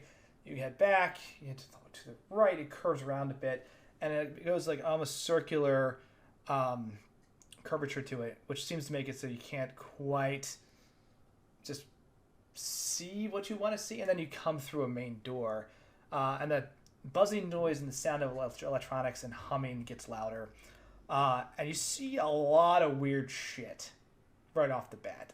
This is going to require a sanity check, but let me narrate first. The things you see surrounding this like rock wall cave are like basically computers, right? You see like the old 1950s looking box computers around the edges of this cave with odd tubes coming out the top of them. They're sealed with like an opaque layer of something, but you can hear strange buzzing noises coming out of these tubes. As you look up, the tubes actually link to the roof of the cave itself. It looks like they might be like smokestacks or something that like exhaust pipes, what have you. But you look at those, you see that, you see the computers that are buzzing. They're all currently lit up with a red light. As you take further stock of the area, you realize that like the humming noise you're hearing is coming from the machinery. The buzzing is coming from the tubes. Right. But that also kind of distracts you because as you look in the center of this circular area, there's a person floating in like green liquid. It looks like almost a 1950s style Bacta tank, right? With just like they're suspended there with like just lots of wires and weird shit connected to them. And as you look, you realize it's a mess, but it's the Reverend, right? In front of this, in the center of the room, on a long medical-looking slab, there's a suspended robotic arm that is in the process of literally reprinting a human being on this slab. It is approximately 20% done. So head to about upper pecs, basically. Oh, it's going. Okay, yeah, it's going from head it's down. not like 3D printing in layers. Okay. Yeah. Thinking like the Yeah. whole flat, like Yeah. Kind of like in the Fifth Element. Like, Yeah, just all the way down to the toes. So please make a sanity check for that, because that is like, Yeah. what the fuck? D4? Oh, sanity check, please. Yeah, D4? Depend. Did you pass or fail? Oh, no, hold on, sorry. Yeah, Yeah. I gotta pass first. Okay, I'll roll regular 2. success. Finally, a good roll. yeah, as with all, orders from beyond sanity, the team is like, yeah, that tracks. Yeah. Did everyone pass? I think everyone did. Yeah, Yeah. Cool. That's Okay. a critical success on my part. Thank you. nice. Cecil, you take no damage. Everyone else, you take a D4. How's our companion doing? Let's take a look-see. Thank you for reminding me. No. Cut Yeah, my only distraction. 2. My description, rather. He's fine. Not great.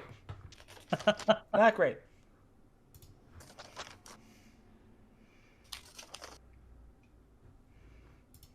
Okay, I'll deal with that in a second.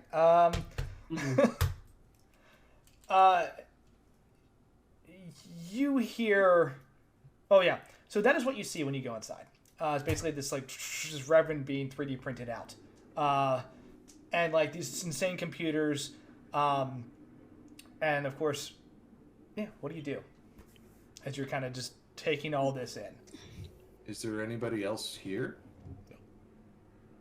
Not yet. They're bringing the rest of. So this is what was meant with, like, multiple vessels for. Yes. Yes, this is it. Great. We need to destroy all of this quick as possible. We Yep. brought some fire. Susie has, and I've got, and y'all have got. We all have fanciness. Susie? Susie, are you alright, lass? Also, frankly, some of this I just rip. Like Wendy's just gonna like go over. There's like that she can start pulling out of things. I'm gonna roll it. That's Like- a 7. Okay. I'm mad and I I'm gonna am roll for Susie's hurt and would like to destroy things. temp insanity. Because Oh, she great. did not do well on that roll. Okay, well, I'm gonna start pulling things before she decides to kill us. With And identify the most powerful piece of this, like Uh, the linchpin. real quick, if anybody wants to make a check, because this can be the same thing with all the computer systems you've seen before. They're in the call. You're welcome to. Sure. yes, I'm gonna roll mechanical if that's okay. No good for me. Mechanical, yes, that'll work. It'll get you a different outcome, but it'll work. Yeah. No, Oh, no good fan for me. flippin-tastic. That's a great success. Great work. Let's say 7.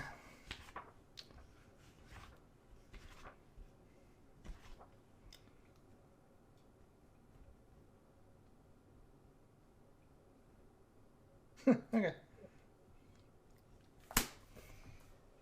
Cool. That makes me nervous. Okay.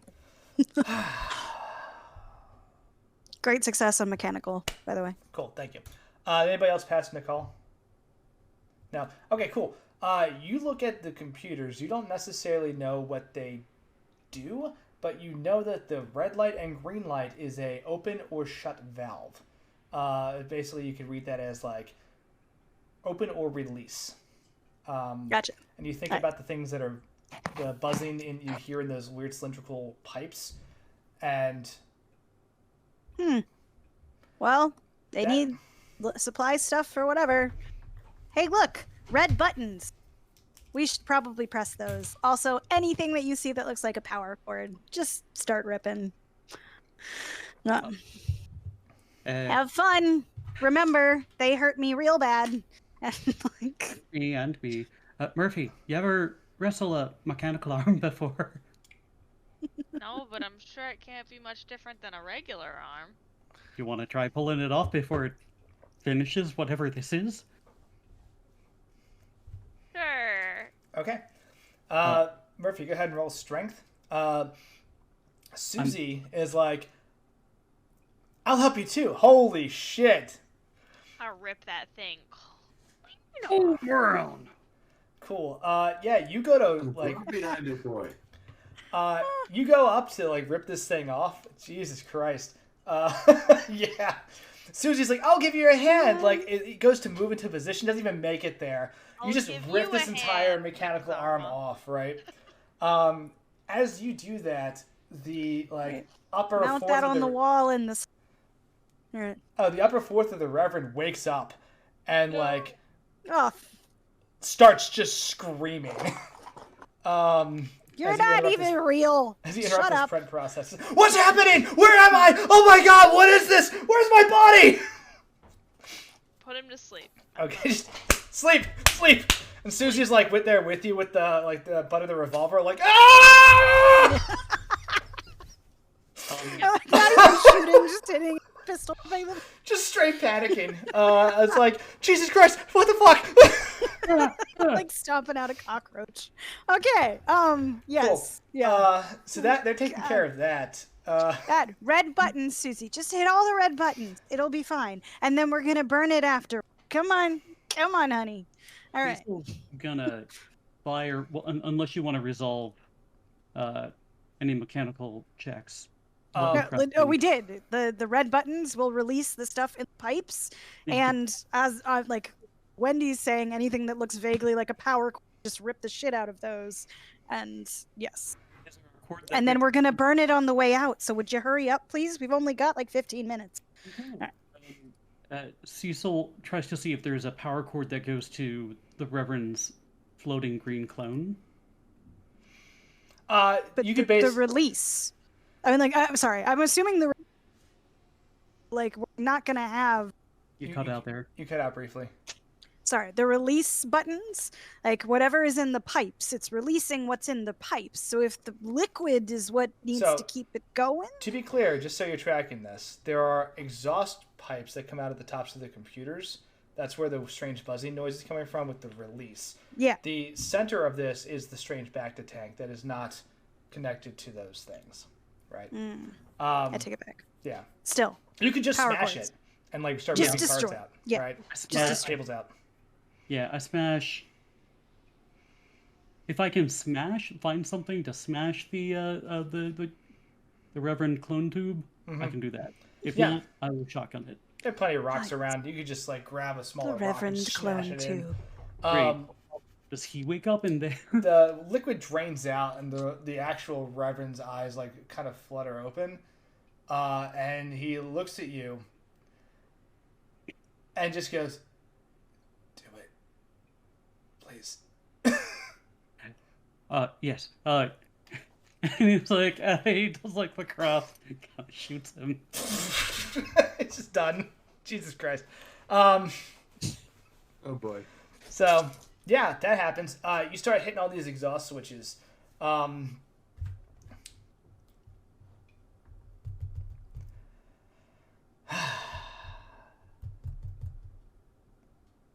need everyone here to roll luck. That doesn't send a shiver down the spine. Nope. I'm looking for at least 2 successes.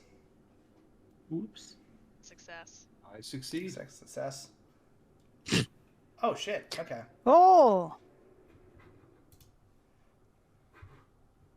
Wow. Good move.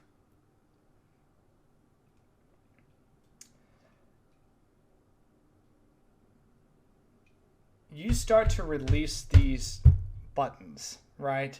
You start smashing the red buttons to open up these tubes to vent them. What occurs next is absolutely insane. But you are lucky enough not to just get caught up in it and just, well, have bad things happen immediately. Not immediately. These tubes stop humming or stop buzzing, and then you hear a mechanical whoosh to vent. And black swarms of what look like mosquitoes or bugs of some type just The buzzing was bees? out The of this buzzing was ventilation. And I'm going to roll. I'm going to roll for Susie. This is important, actually. Susie's luck is 40. Okay. She's not. Susie is unfortunately very close and gets swarmed by these things, right? And just starts yelling, screaming, and just smashing them as she can. But there's thousands of them. They just quickly fill this small area. What do you do? We drag her out, burn the whole damn thing. The luck is because so you get to act first rather than them. Oh. Well, when do you probably go first because Yeah, you're you're an initiative. faster. Let's do that. No, like, I mean, like Wendy will try, like start limping out. But that's what she pull Susie out, like burn the whole thing. Like that's the. Hell yeah. Okay, you start running. Do me a favor and roll. Grab Susie. There's a thing I need you to roll, and I should have had this bookmarked. That is my bad.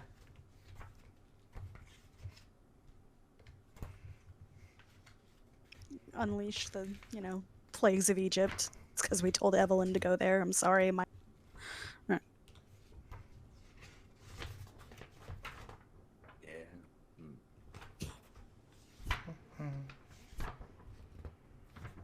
So try to find this one thing. There we go.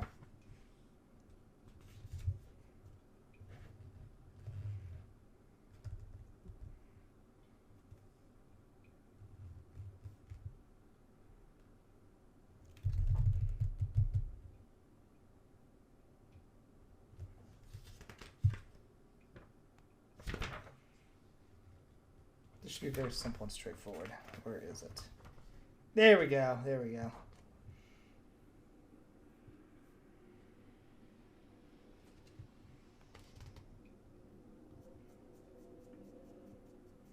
Okay, cool. Roll dodge for me, please, as you run. Okay.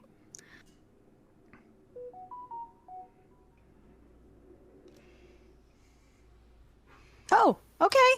Okay. That. All right. Have to.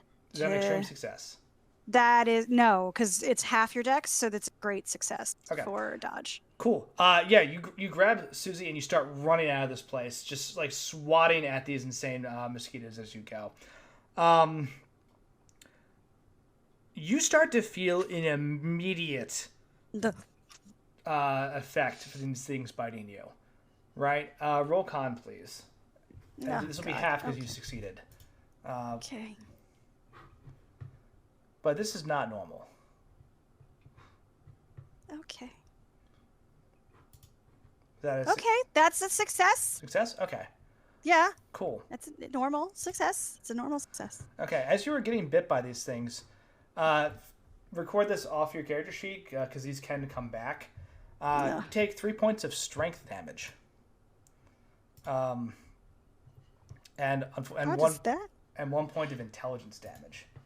What? Mhm. Okay. As they start to swarm you and mess with your ability to just focus and comprehend with things. Murphy, you're next. Wendy, you're able to like move your way out of the cave, or towards the entrance rather. Yeah. Murphy, same thing. These clouds of just like mosquitoes just blow out of these things, and it's like Yeah, get It's the just a- hell out so I can burn it. Yeah. Ah! Ugh. just a dark wave of mess, and like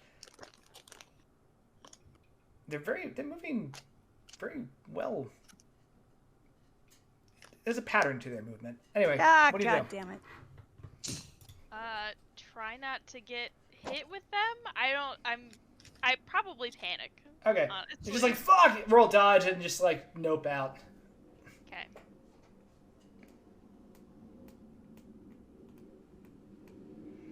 Oh, good dodge. Okay. Okay. And roll a con, please. Okay. Succeeded that too. Hell yeah. Okay.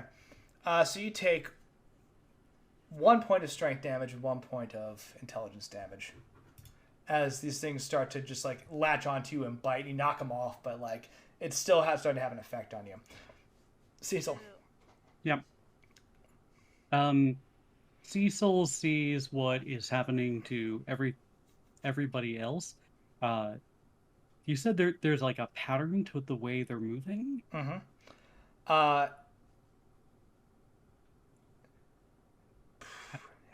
His instinct is to use a flame bracer and like run and flame behind, Get like it. at any other equipment. Do it.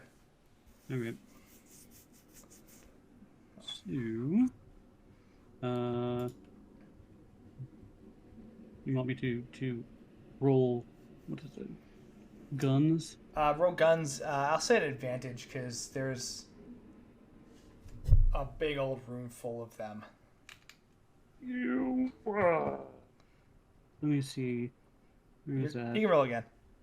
Yeah, let me see if I'm gonna. Actually, that might not be. Yeah, that's a little worse than I would like, but There you go. that's much better. I rolled that, and that's a regular success. But if I pushed it, I can make it a great success. Okay. No, you shoot this fireball into the room. Just it lights up, kind of through the darkness, and you see a weird glint off of these things, right? Like an odd, almost metallic glint, right? As the fireball lights up the room, a bunch of them are torched. You kind of cut a path, and then as quickly as that area is opened, it is just once again closed by more of these things. There's not an infinite amount, but there's just a tiny room and there's so many. And then go ahead and roll dodge at disadvantage for me as you're running. Yes. So. All right, 1 second.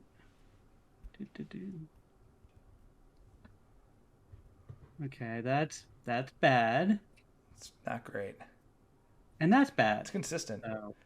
Okay, and then a con, please. Oof. Is that fail dodge? Both. Yeah. Okay. Mhm. Yeah, con, please. On. 9 and 6. Con. I make.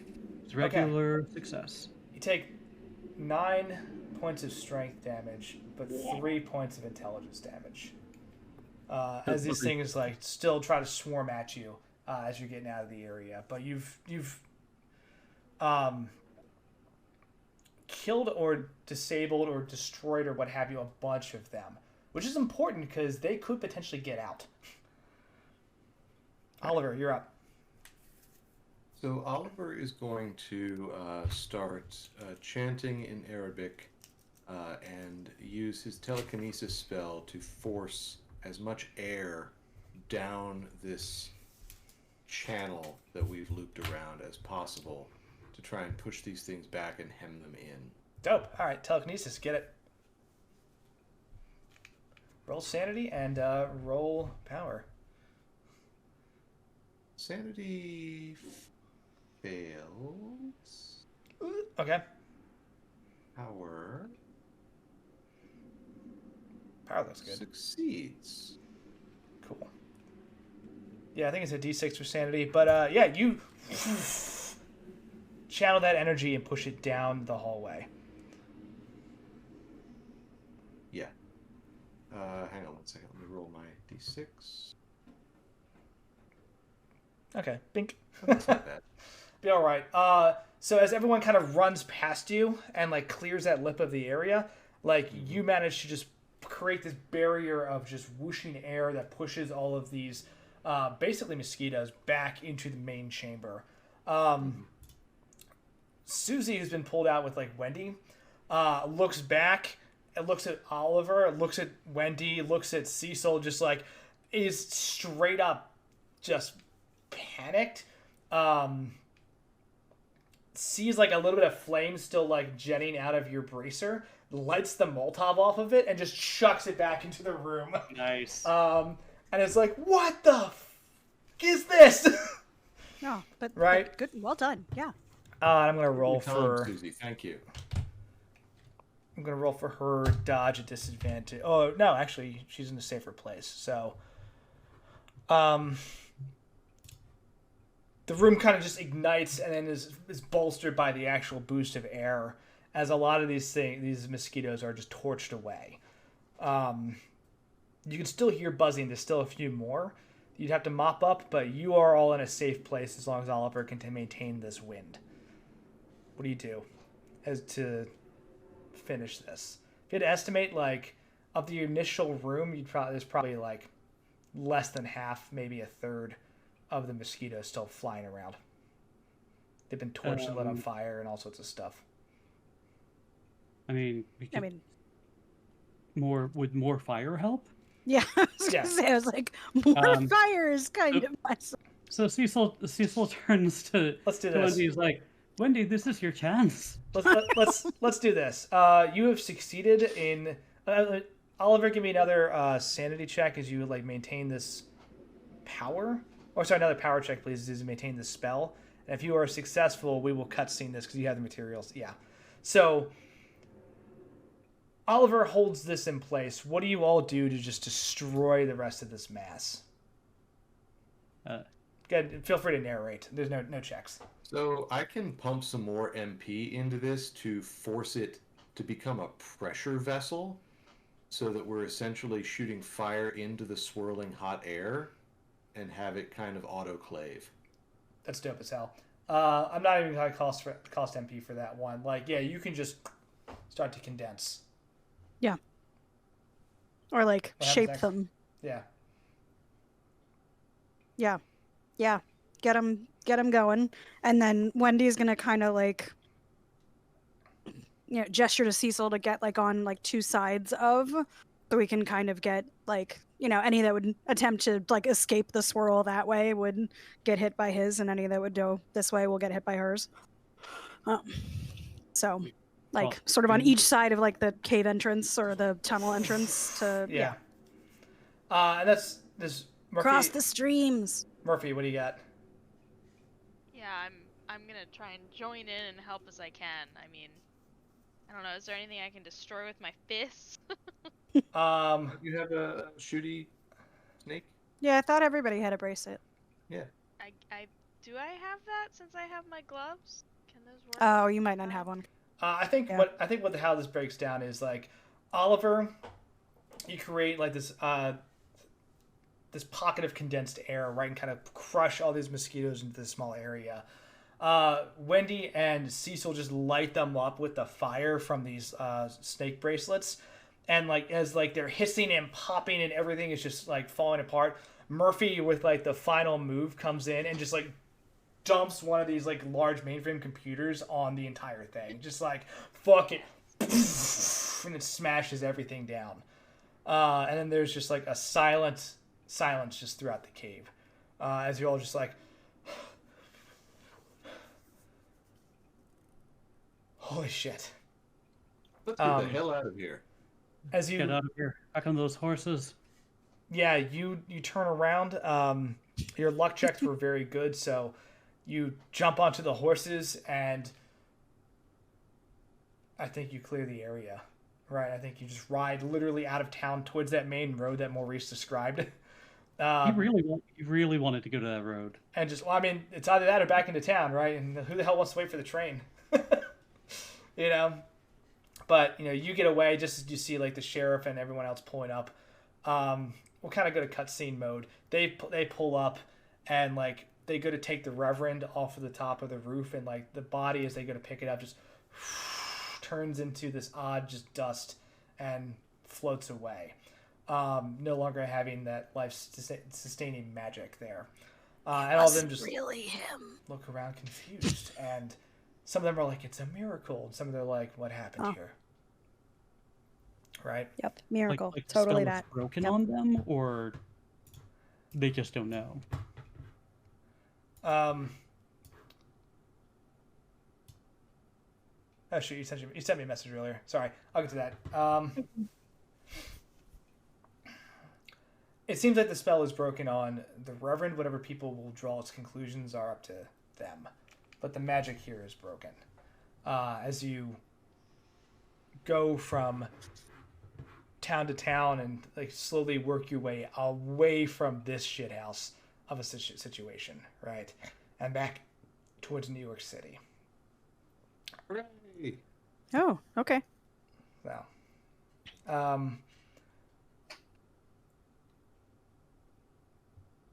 we'll pick it up next session, I think, with some stuff you can research, because there's a whole book full of nonsense, and you can start cracking into this. But I think this is where we end. It's just all of you on a train on your way back to New York, getting out of this mess. Taking Susie and Maurice with you, because they are not going back. They're not going back. You're No. part of our team now. No, they're new friends now. Yeah. All right, so that is Bingham in a nutshell. Got good rolls at the end there, brought it back around. For the next few days, you do feel a weird sensation all the places you were like bit by those things, where like your thoughts are kind of sluggish and your like physical strength is just drained at just a little bit. It's almost fluish, you know, but you just can't help but think what would have happened if you were caught in that swarm. How bad would those effects have been? Right. Gross. And, Do not want.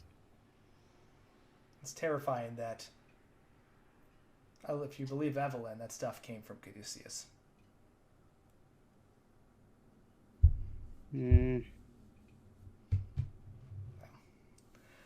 Anyway, we will call that there. So thank you all for having a cool adventure. Whatever the hell that was in Bingham is an absolute nightmare. But, you know, maybe you chose the right side. Maybe we're good. But yeah, we'll pick Maybe up. we're still good guys. I don't know. Yeah. We'll pick up again on the 30th, and we'll continue our adventure into the next chapter and get that set up. With that, everyone who's just watching, thanks for hanging out. It's a cool adventure. It's all sorts of all over the place. So if you just jumped in, like, there's a lot going on. There's a whole lot of plot behind it. These guys are slowly peeling back those layers and realizing more and more of the just like absolute insanity and effery that's happening in the background. So if you're a little confused, it's all good. Like, there's just some confusing stuff. Hopefully you enjoyed the action. We have all the VOD saved on YouTube if you want to go back and check those out. Or you can also just like jump into our Discord and ask me questions, and I'll talk about the game. So that's also a cool thing. But yeah, if you liked what you saw here, please donate to Surfrider as one of our ongoing charity fundraisers. Nope, that's not it. Surf Donate, that's the one. So yeah, we're at 625, and like I said, when we hit our magical goal of 750, we'll wear some funny hats on stream and have a good old time. But you know, it's a good cause. It's about ocean conservation and keeping microplastics out of water, and just like making sure in general Cthulhu doesn't rise. So please donate. Yeah. And then next in the queue, coming this Tuesday, if I have my scheduling correct, is the first episode of Class Reunion.